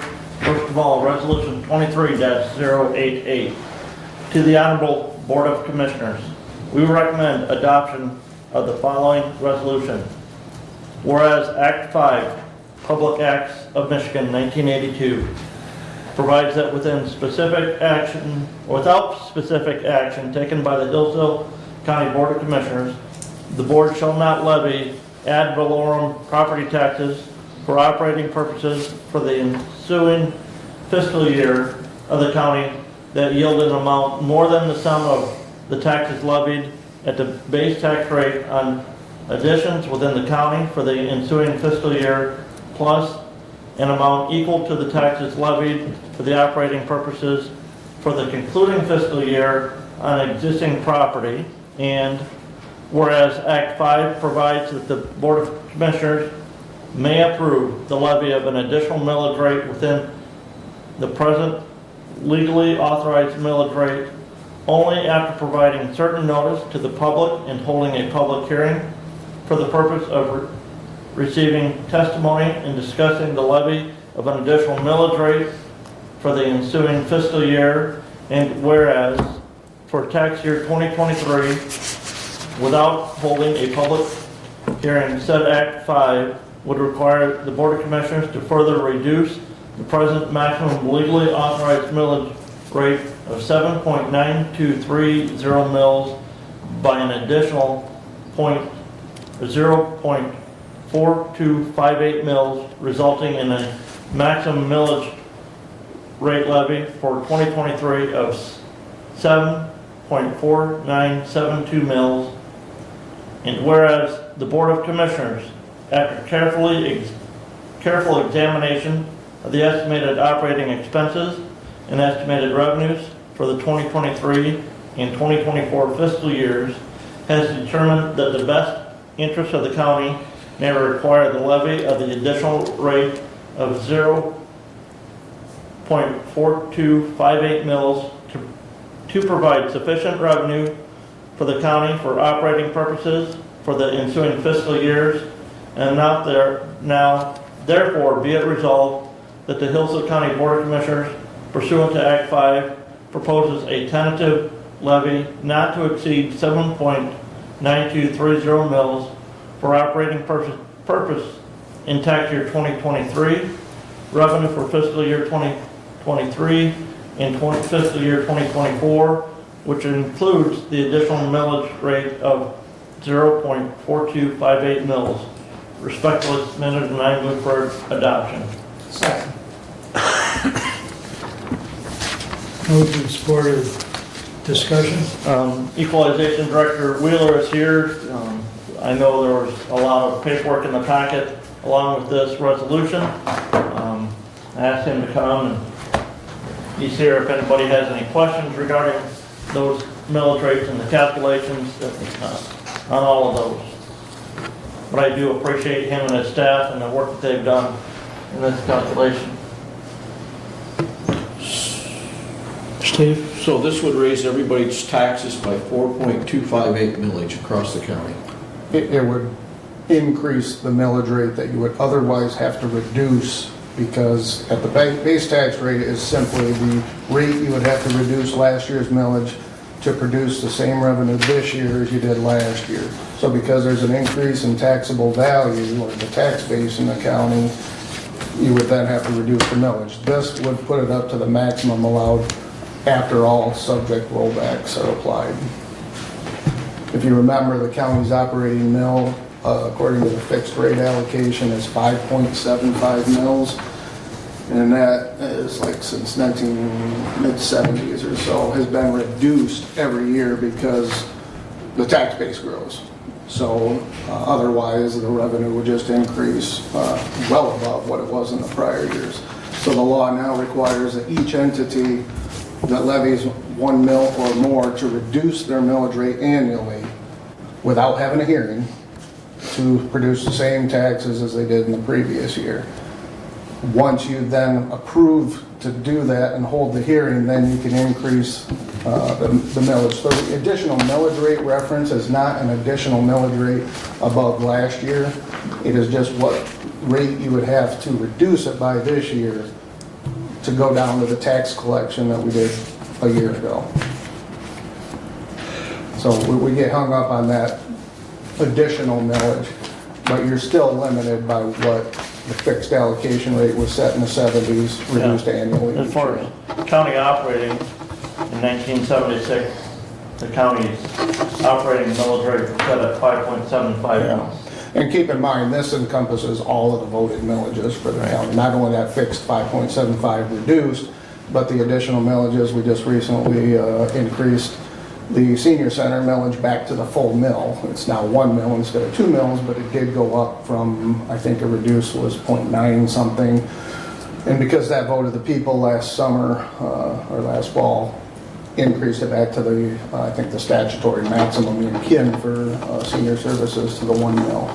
And that also includes the medical care facility operating and the ambulance and then the mental health millage, I think that was discussed earlier in the meeting, are all under your purview as county commissioners, so you're treated as a collective millage for this purpose. And the only one that's not included in these factors is the voted debt millage for medical care. Yeah, debt mills are not subject to any kind of rollbacks. It's whatever annual collection needs to be made to pay off that bond. And I was just to make that point is the bond debt retirements are not there. We collect whatever is required to make that payment annually.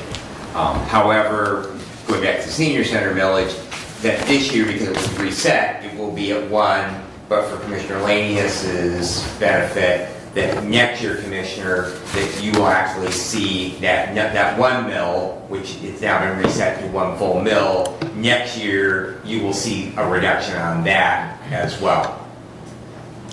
It's yet to be determined, but it's subject to the rollback anyway. Now this year, we did not have a rollback because the taxable value, the actual, even though we were capped at 5% on an individual basis, the actual inflation rate was almost 8%, 7.9%. So that gave a 3% cushion overall that each individual properties were held at 5%, but the 8% inflation rate kind of pretty much prevented, there was no rollbacks of any millages countywide. Probably, I would say that's probably almost a statewide statement, but I can't say that for sure. But yeah, next year very likely could, if the inflation kind of starts to go down a little, that could happen, certainly. Any other further discussion on 23-088?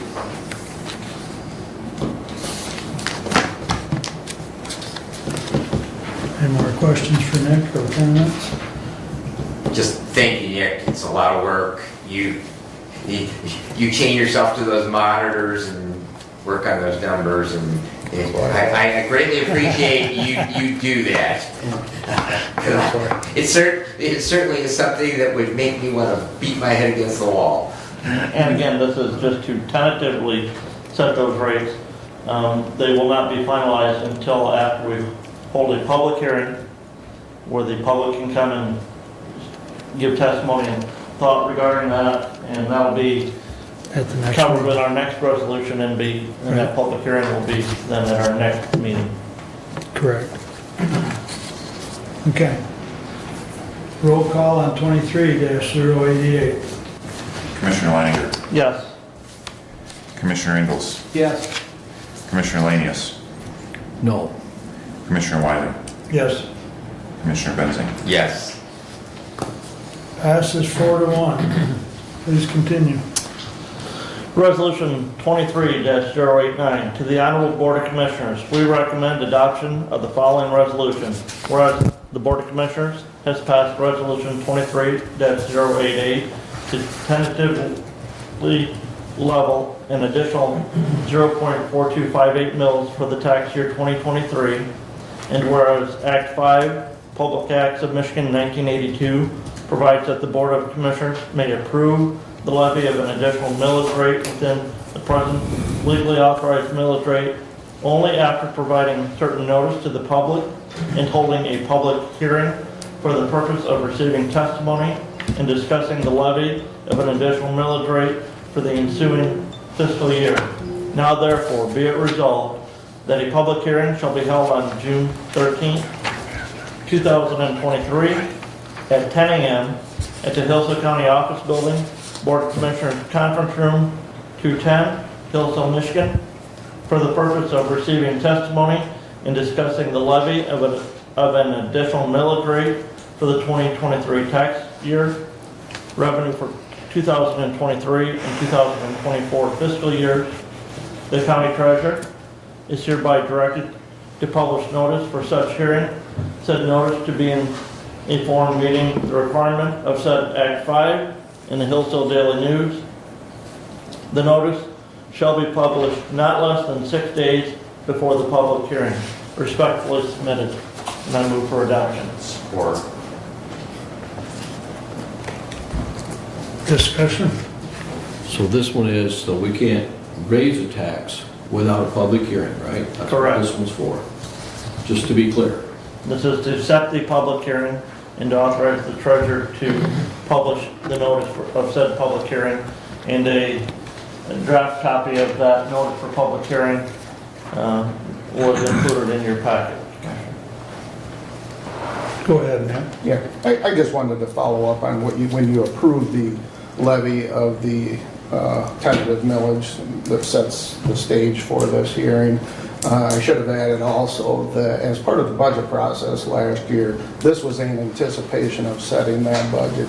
I don't know the number, that would be more of a Derek question than a budget committee question, but those all are discussed, and the fact that we have a public hearing later on is just more of a kind of, because we know the numbers for sure now. And one thing to also consider is the numbers that were included in that packet are the numbers as approved by the March Board of Review and subsequently the State Tax Commission later this month. And those numbers will be reduced more than likely because there are a lot of exemptions that are applied for throughout the year. So keep in mind that the tentative collection that's all on those will more than likely reduce as the July and December Board of Reviews convene later this year. So I did want to point that out, that it is tied back to that budget process that the commissioners and for the 5 of you were included in last year. So just want to make that clear to everyone too, that, you know, this ain't the first we've discussed what tax it would take to balance the 2023 budget, and those numbers just kind of are part of that process. So, and as far as the posting on this, we are later. I mean, we're almost as late in June as we can for your next meeting.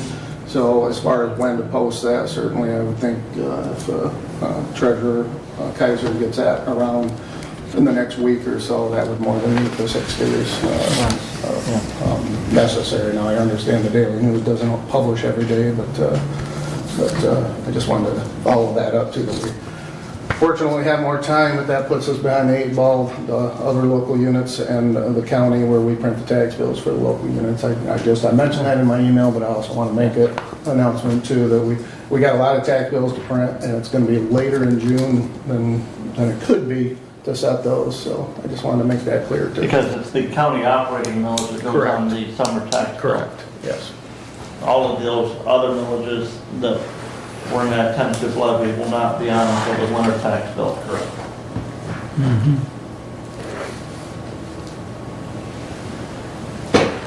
Right. I ran home legacy.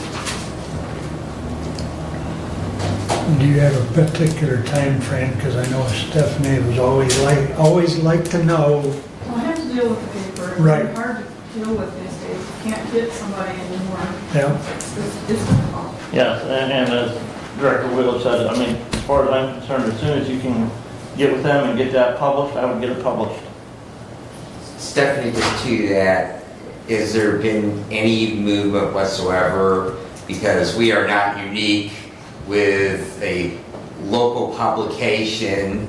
Has there been any movement whatsoever at the state level for the legislature to address that issue? I know we've talked about this for 15 years as papers become less and less prevalent, as they publish less and less frequently. And I mean, the Detroit Free Press doesn't publish every day, so. It hasn't been discussed lately, but I know. Okay. Years ago it was discussed. Yeah, and it is on Mac's priority list as far as legislative items. Now, whether or not it'll come up this year in this, 23 session, but they are Mac actually made mention, when I was up there at the convention, that they would like to see that changed.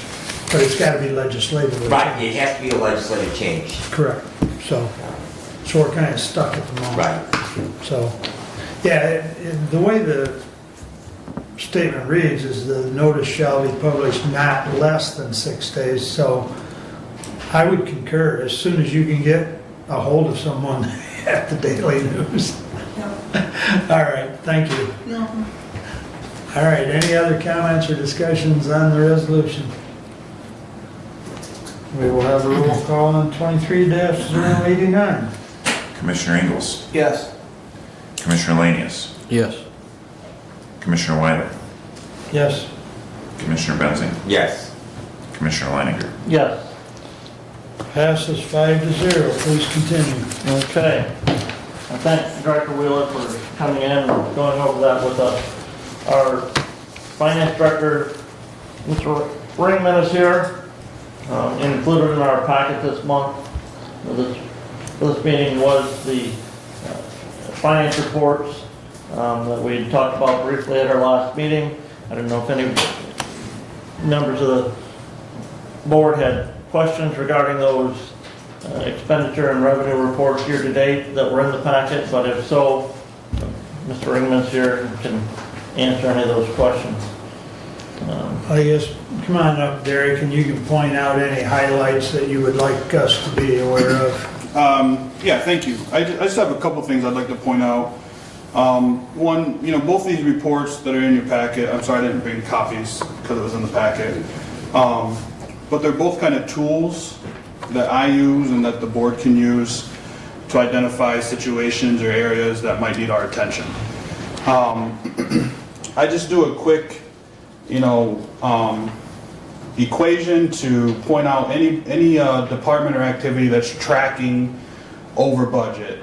That doesn't mean that they will be over budget. It just means that through 33% of the year, they've used 33% or more of their budget. Now, most of the time, there's legitimate explanations for those. Things like maintenance contracts are paid up front, so you would see a heavy portion of that expenditure early in the year. Insurance bills are paid in advance of the month, so you'll see those on this report every month. Things like the MSU extension contract is paid at the front of every quarter, so you'll see that on this type of report every month as well. Nothing stuck out as too crazy. As you go through this report, most things has a legit explanation. Well, everything has a legit explanation. A couple things to point out, I guess. The general insurance line, about halfway down your page, activity 270.06, has spent 49% of their budget. That is a bill we pay twice a year. Half one part, half the next. So that will track over budget all year. But you can see we've only spent 49% in our first half payment. So I would say it's really tracking to be under budget. No other ones really stick out as problem areas. I'm willing to take questions if you want further explanation on any of the other ones that I've highlighted. Questions or comments? One other thing I wanted to point out, and Nick Wheeler touched on it briefly there, but I think it's worth mentioning again. This budget that you see, the 2023 amended budget column, the expenditures in that column are based on levying the maximum millage that we can levy. If you levy something different than that, you will have to utilize fund balance to cover these expenditures, or you'll have to amend the budget, reduce the budgets in some area if you want to maintain a balanced budget. So my recommendation is if you want to levy something less than that maximum, to have a plan or an idea of attack on how that would look. That's my only recommendation on that. And then I also gave you a revenue breakdown. Again, this is just a tool I use, or we use, to identify situations in revenue that might not be tracking to what we've predicted. We spend a lot of time trying to predict revenue, but there are some things that just are out of our control. But as you can see, we're tracking within $20,000 through April compared to the same time last year. So we're tracking really well. There are a couple things of note. Charges for services is tracking a little bit under at what it was this point last year. One of the driving forces on that is Register of Deeds recording fees. I have not had a chance to talk to the Register of Deeds to get her kind of opinion on that, but I'm guessing there's just less house sales, and that's the driving force.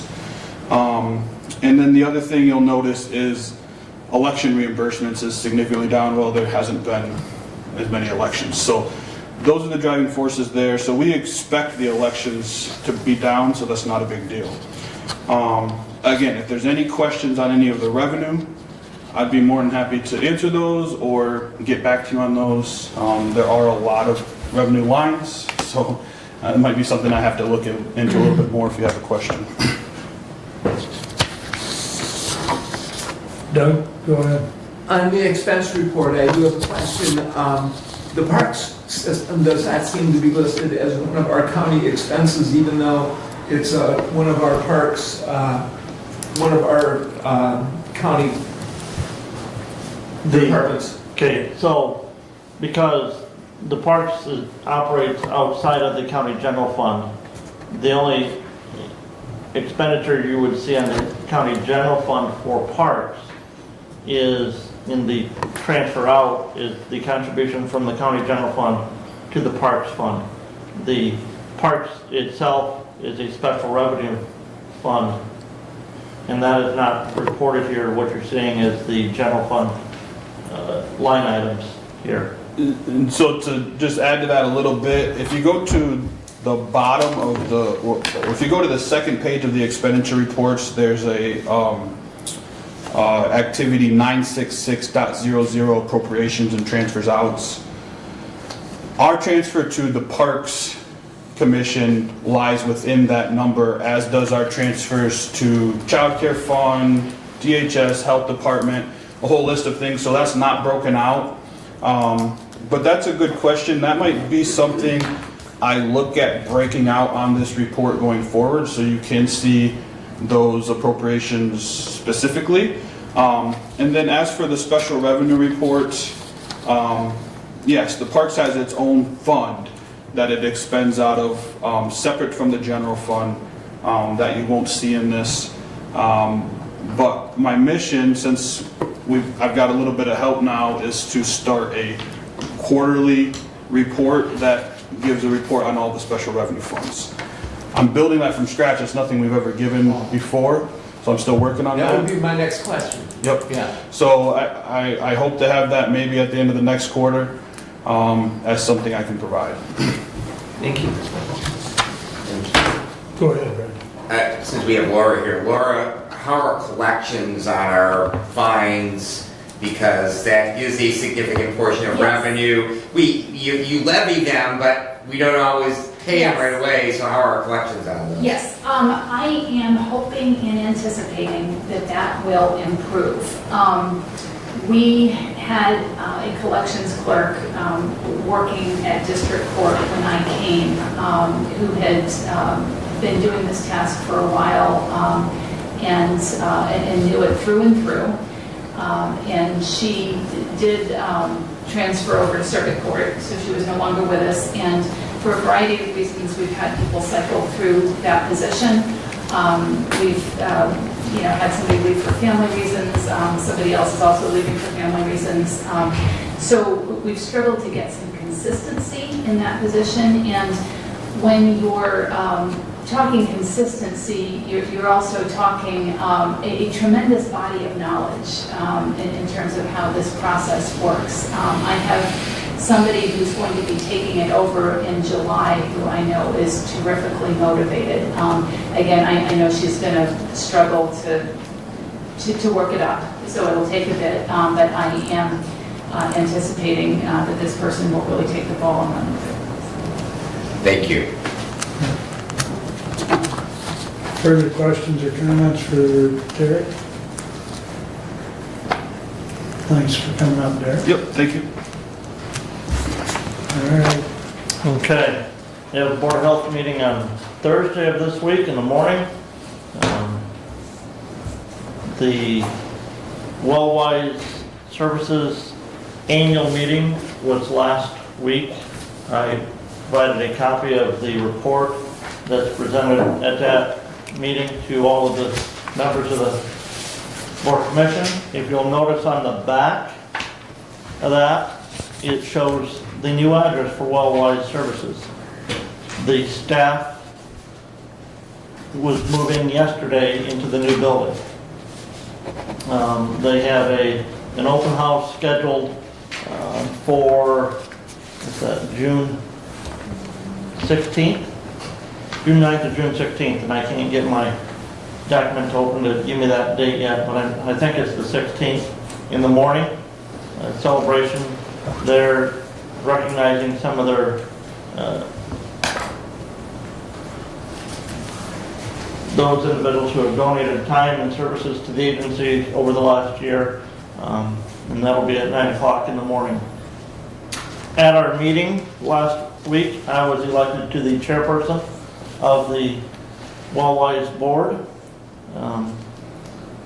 Curtis Gale, who's the other member of Hillsdale County that serves on that board, is pretty happy that this is the first time in a long time that he's not been an officer on that board, because the board bylaws requires that of the 3 officers, there be 1 from each county that's represented on the board.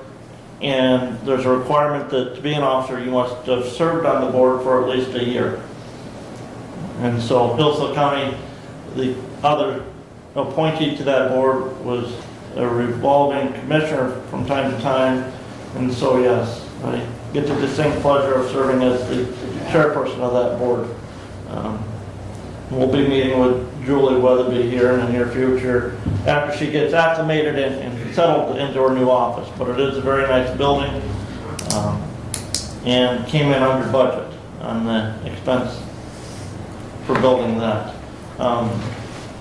One quick final thing here. In the consent agenda today, we approved a resolution authorizing the general fund to loan $50,000 to the lake revolving fund.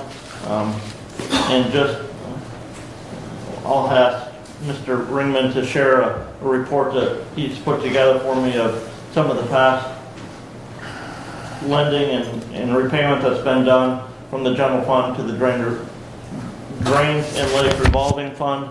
Part of the reason we're seeing some of these expenditures to the lake revolving fund right now is because of a couple of ongoing projects up in Somerset Township, being Lake Leanne and Lake Somerset, dealing with, number one of the things we handled last year was the deed issue on where the dams are at on Lake Leanne, and they're in the process of going through and doing a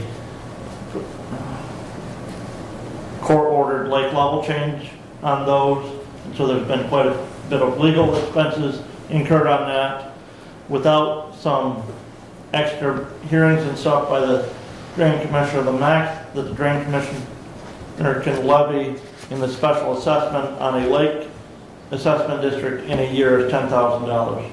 And so, going through some of this, they hope that once this process gets done, that they can then borrow from an outside source the money and spread that assessment over many years then to the residents and taxpayers on that lake for that work. The other one is Lake Somerset. There's some seepage going on in the dam there. They're in that process right now also of working on the deed issues there as well, because that is currently the deed where the dam is in the Lake Association's control, and so working to get that transferred to the County Drain Commission so that then we can go and do the work that needs to be done to repair that dam. So that's where we're seeing some of those loan issues and where some of that money that's being loaned to the revolving fund for the lakes is being expended. That is all I have at this time. Any questions? Go ahead. What is the payback on the loan that we're providing for the revolving fund? So the one that we approved today would be paid back in 2025 after the 2024 assessments are levied.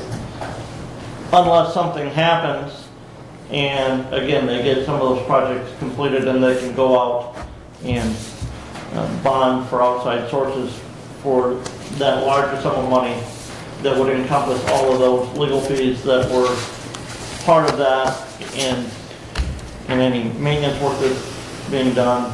I do know, talking with Drain Commissioner Word yesterday, that they're in the process of getting a court date scheduled for this year to take care of the lake levels on Lake Leanne, Lake One, the north and the south lake there, because that is a court-established lake level, and to change that, you have to go back through that legal process to get that done. Thank you. The nice thing is that lake level assessment district is long established, so that saves a lot of time and a lot of expense. And there are, but again, like I said, without hearings and other things, the drain commissioner cannot levy more than $10,000 on that assessment district in a year. Did he have an estimate on the cost? It sounds like it's more than 10,000. Yeah, it's far exceeded 10,000, yes. Right. If you look at the February 28th Board of Commissioners packet, you'll find in that packet was one of the annual reports that the Drain Commissioner provides to us. And at that time, both of those lakes were in a negative fund balance issue on their drainage, on their assessments, so.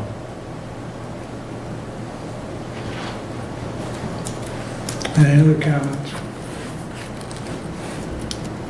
All right, Steve, you're up. If you would do your action item that you I'd like to hold it out to last, or do you want to do it right now? do it first, Okay. if you would, please. 23.084 is PA 116 for the property.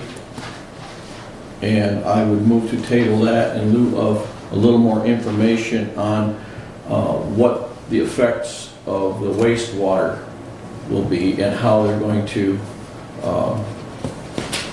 work around the wastewater that might come off of that location.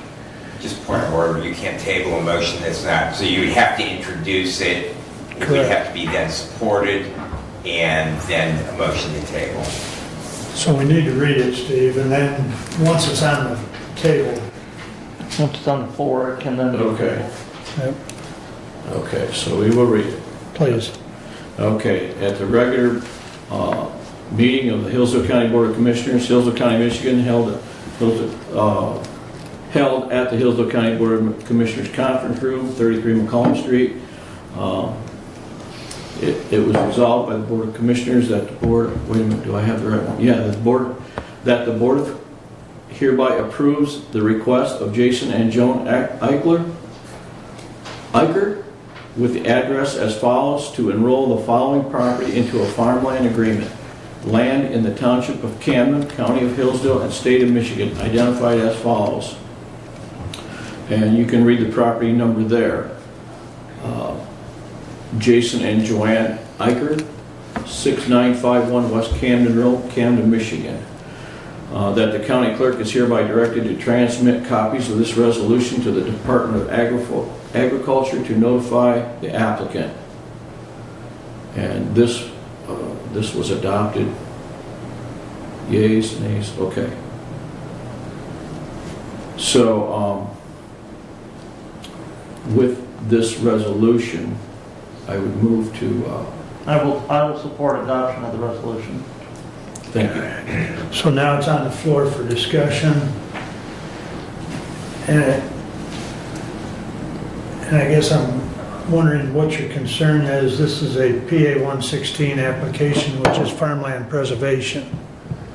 They are wanting to move cows onto the property and raise cattle. And that brings about wastewater runoff issue. Where does it state that?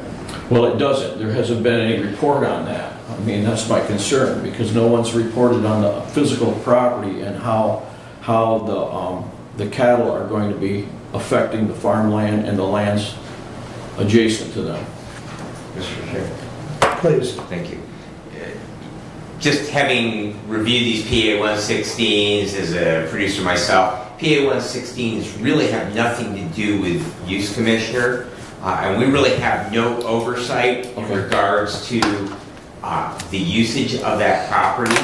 That is between MDARD and the GAMPs that would apply to whatever production. Okay. What is before us as a PA 116 and our legislative oversight on that is whether or not to send on to the State Tax Commission that we are approving their application to preserve this piece of farmland for a period of years, whatever, and they can choose, I believe, up to 40 years, a note from the application. But what we actually have before us in their application is to approve that reduction in their property taxes by their agreement to preserve this as farmland and open space. Outside of that, we have really no oversight in regards to potential use. And so I understand your concerns in that regard, but that is not under the purview of what we consider in regards to these PA 116 applications. Okay. And Thank you for that clarification. And for the statute, we have 45 days from when they apply without a granted extension for us to make a decision on this. Right. And Commissioner, they can apply for up to 90 years Okay, thank you. on that.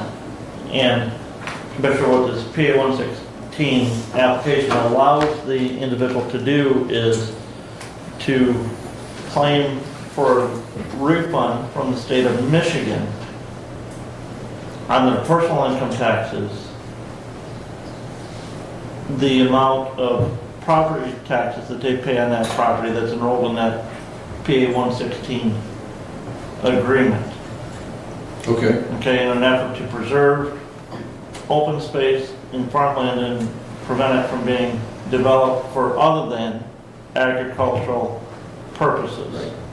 Okay?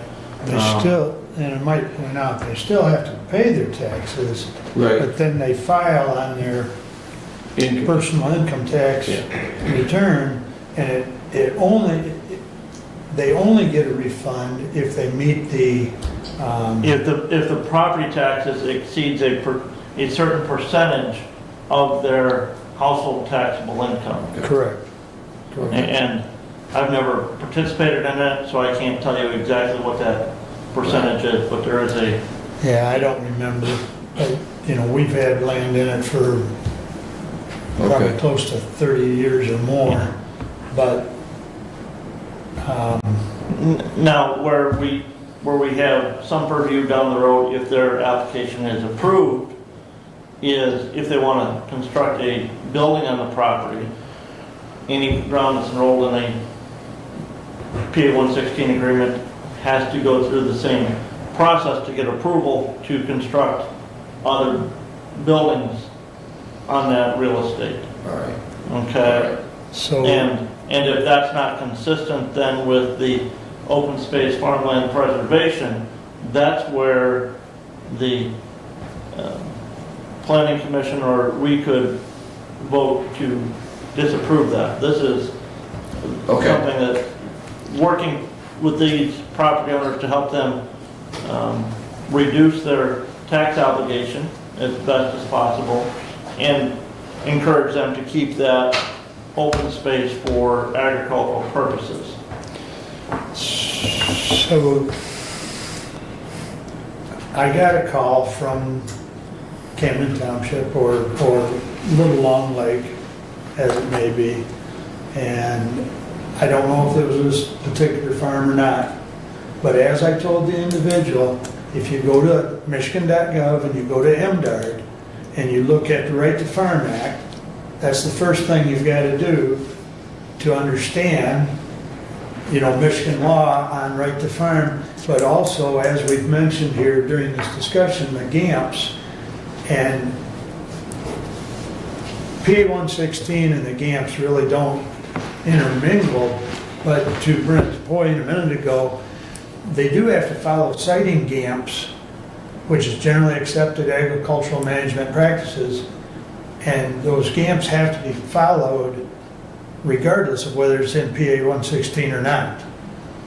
And so MDARD will follow with them the siting procedure. So if any structure is not sited properly, they will either have to change it or get fined or ask for a variance, or, there's procedures there as well. And as I also told the individual, at the bottom of that page, there's also a number to call MDARD. So I hope we've helped to Clarify. Yes. Yes.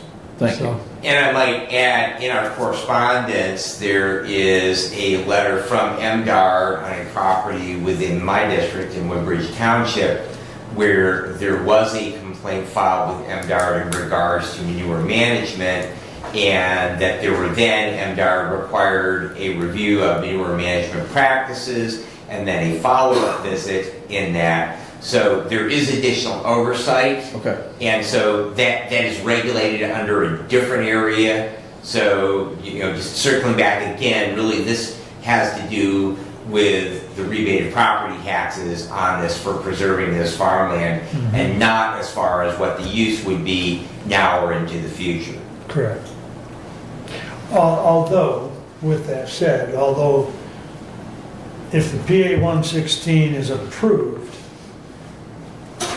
if they were, it does have some restrictions. So if they don't designate, for instance, an acre on the southwest corner or whatever for construction of a house, at some point, if they construct a residence on a corner that was already designated as farmland preserved, then they may have to pay back some portion of taxes that they may have been returned to them.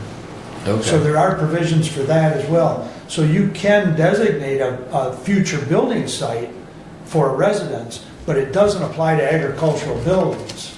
It applies to, if they build a resident or if they decide to sell off a corner for one of their children to build a house on, they've got to pay back that money. So there is a lot of stipulations, but the bottom line is it's farmland preservation, this document is, and the potential for tax They return. also have to have their taxes paid. Yes. So if they come, they also have this county treasurer's name on the check. So we have to make sure the taxes are paid before we can sign off on the check. So Okay. With that clarification, I would move to adopt. We've already got it. But yes, I understand. And it's a good discussion. I mean, it's a complex issue in some respect. Well, not everybody understands it all, Right, no, and that's me. So I think we helped you. Okay, yes. Brent, you had another comment? no, No? not Any regarding other this. further comments? We'll take a roll call on 23-084. Commissioner Lanius. Yes. Commissioner Wiley. Yes. Commissioner Benson. Yes. Commissioner Leininger. yes. Commissioner Ingles. Yes. Passes 5-0. Please continue, Steve. Okay, moving on. I had a Board of Health on Thursday morning, and that went along smoothly. Michigan Works meeting on the 16th was canceled.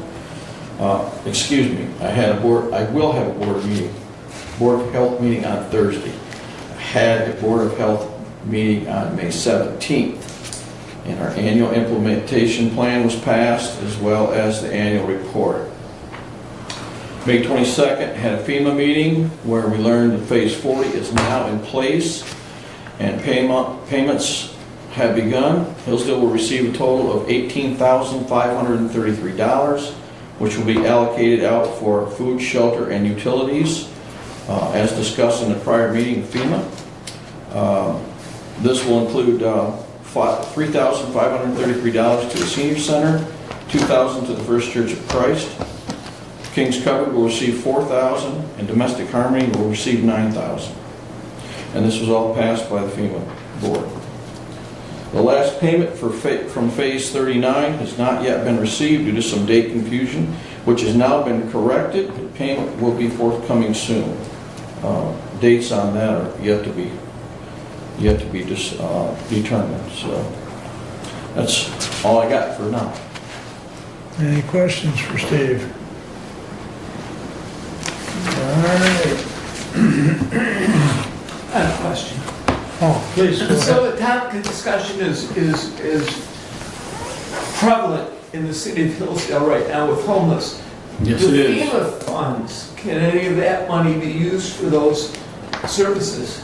It What does. are the requirements, so to speak? It does go through King's Cupboard and First Church of Christ. They do supply some needs for those homeless, and some of that money is allocated for those. Commissioner, if I may, I believe that's providing money to the food pantries at those Yes. entities. King's Cupboard is here in Hillsdale. First Church of Christ is actually First Church of Christ of Waldron, down in Waldron for their food pantry. Right. So, those, I mean, there's $18,000. Some of that, having served on that FEMA advisory board in the prior 2 years, is very limited. It can be used for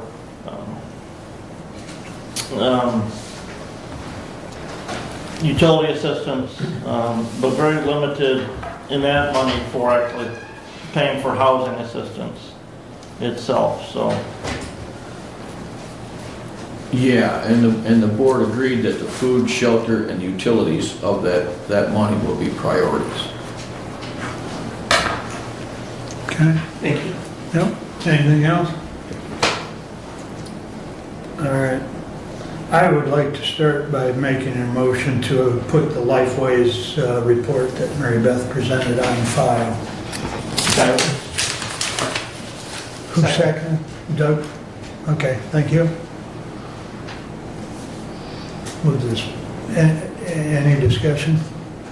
All in favor signify by saying aye. Aye. Opposed, same sign. Passes 4 with 1 absent. All right.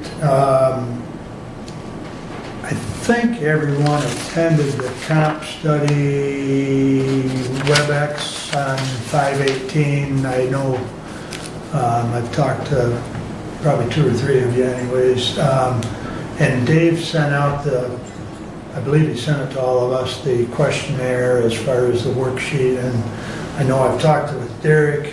He's working as far as getting out the job descriptions, which is very important as we work through this. There was a couple timelines that Mr. Notley, he was looking for, I know I wrote that down.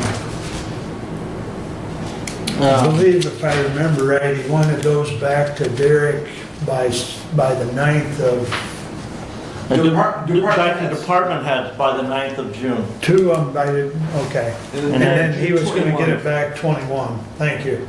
I know I've got it wrote in my Right, notes. because then the department heads have to review those and then get those back to Derek. Right. But he did a pretty thorough job of going over everything.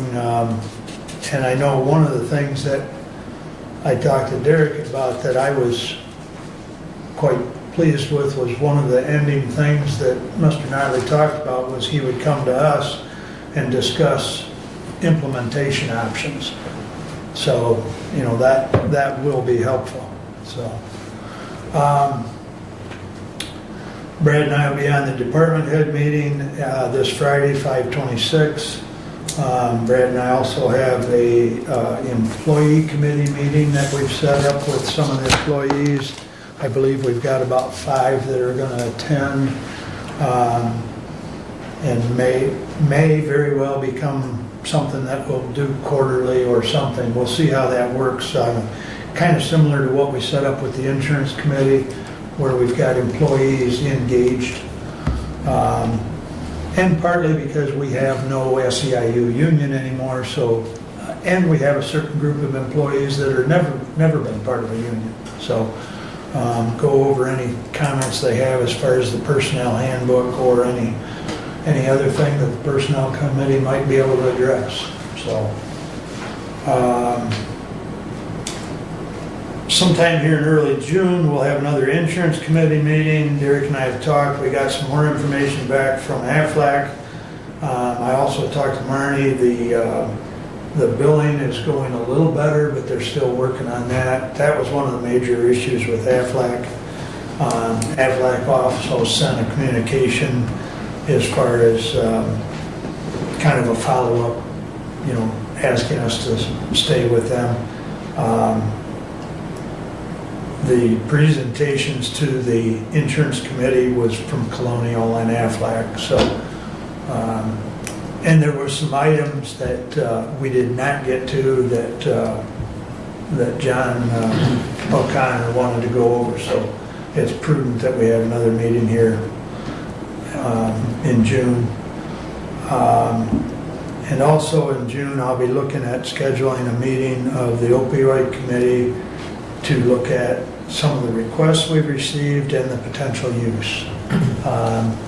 With the idea that if we were going to implement something, especially if it's within the schools, it'll be during the 23-24 school year. We have received a request from the health department. I know there is a request forthcoming from Lifeways as well. Haven't seen it yet, but I did talk to Becky from the health department, and she was going to kind of redo her presentation, if you will, and get it to me so I can get it in front of the committee. And in that regard, I did talk to Alex after our last Board of Health meeting and said that, you know, we may want him to come and present this proposal to the committee as well, so. Especially with the substance use disorder representative there, to make sure that we're not doubling up on that planned service, so. I'd welcome that. So as soon as I can get a date set, you can reach out to them if you would. Yeah. Since you're also on that committee. All right, and with that, that's all I have, unless there's a comment or question. All right, that brings us back to public comment. Anyone wish to comment at this time? You're getting to be a regular, Joe. That's okay. Go ahead. Just a couple quick things. I haven't heard nothing from Doug on the process with the courts, how the space, on how that's going. I hope there's an update soon for our citizens to hear something, how you guys are coming along with that. I know you've been busting your hump on it. I hope that you get the judge's input, and as long as the facilities and all that, I hope you're getting the judge's input, because they need it. Second thing is, Brad, maybe you can send me an email or maybe even discuss on it.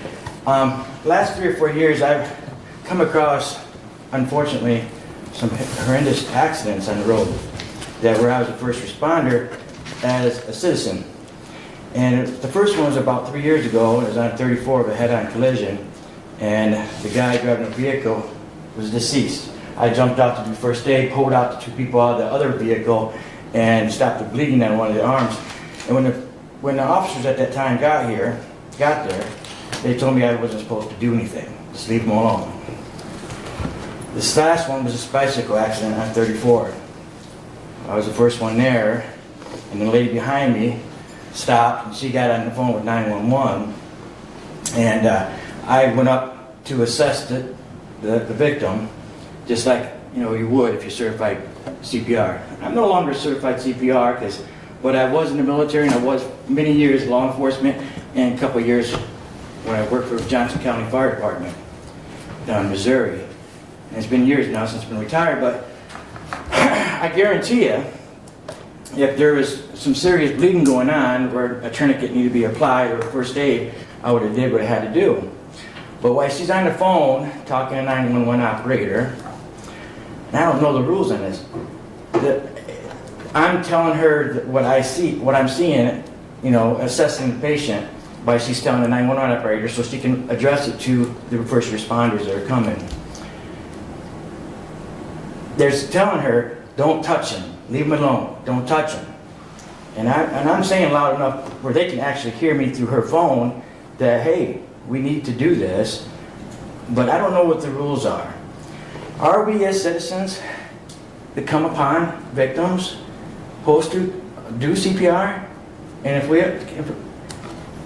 what is the rules on that? Because the way it made sound to me is, don't touch the victim. But I think citizens, if you come across someone that's having a heart attack, or someone is choking, or in a horrible accident, and first responders ain't there, you need to do what the heck you're supposed to do to save that person's life or render first aid, in my opinion.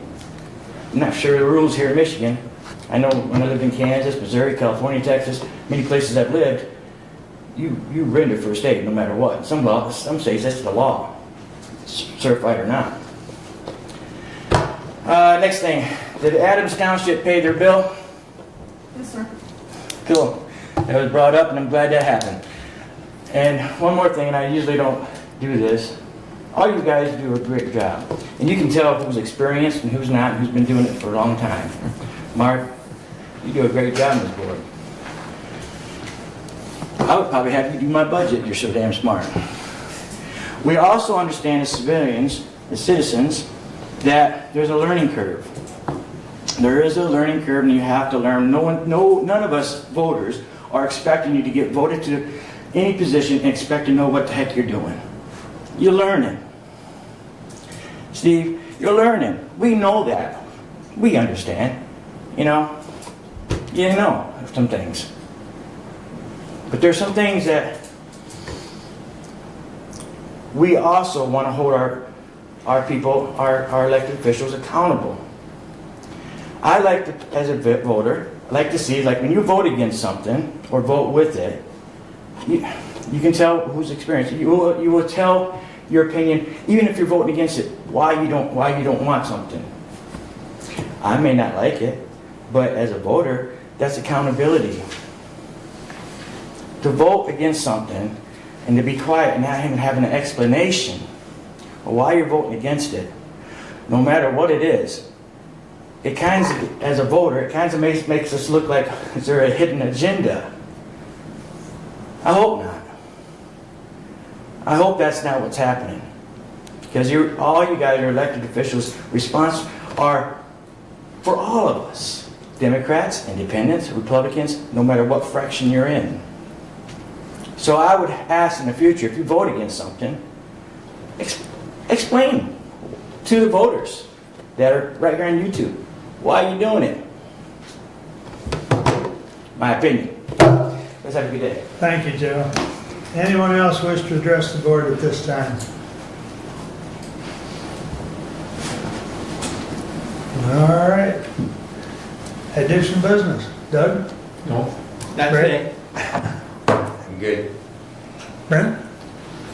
As we approach Decoration Day, more recently referred to as Memorial Day,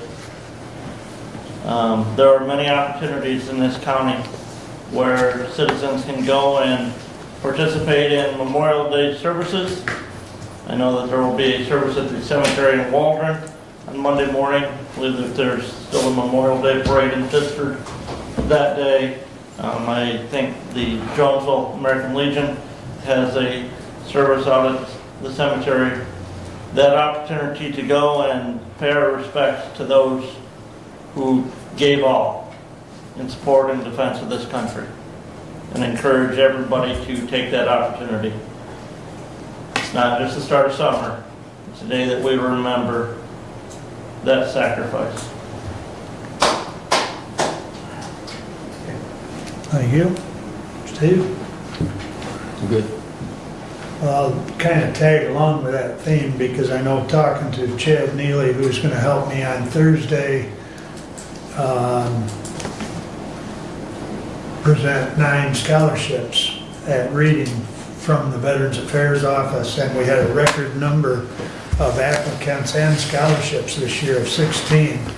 And that's just an indication of how many kids in the county, and that's probably not all of them, but you know, that's a large group that, you know, one of the requirements of that scholarship is that they have a parent or a grandparent or a close relative that served in the service. So, but Chad made mention to me that he's got a busy weekend coming up because the Reading Legion has a couple commitments, one down to Camden and one there in Reading.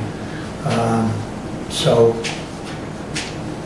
yeah, duly noted and appreciate it. And I think probably a lot of us have lost a family member or a loved one, or at least a friend that has served. So, with that said, we are adjourned.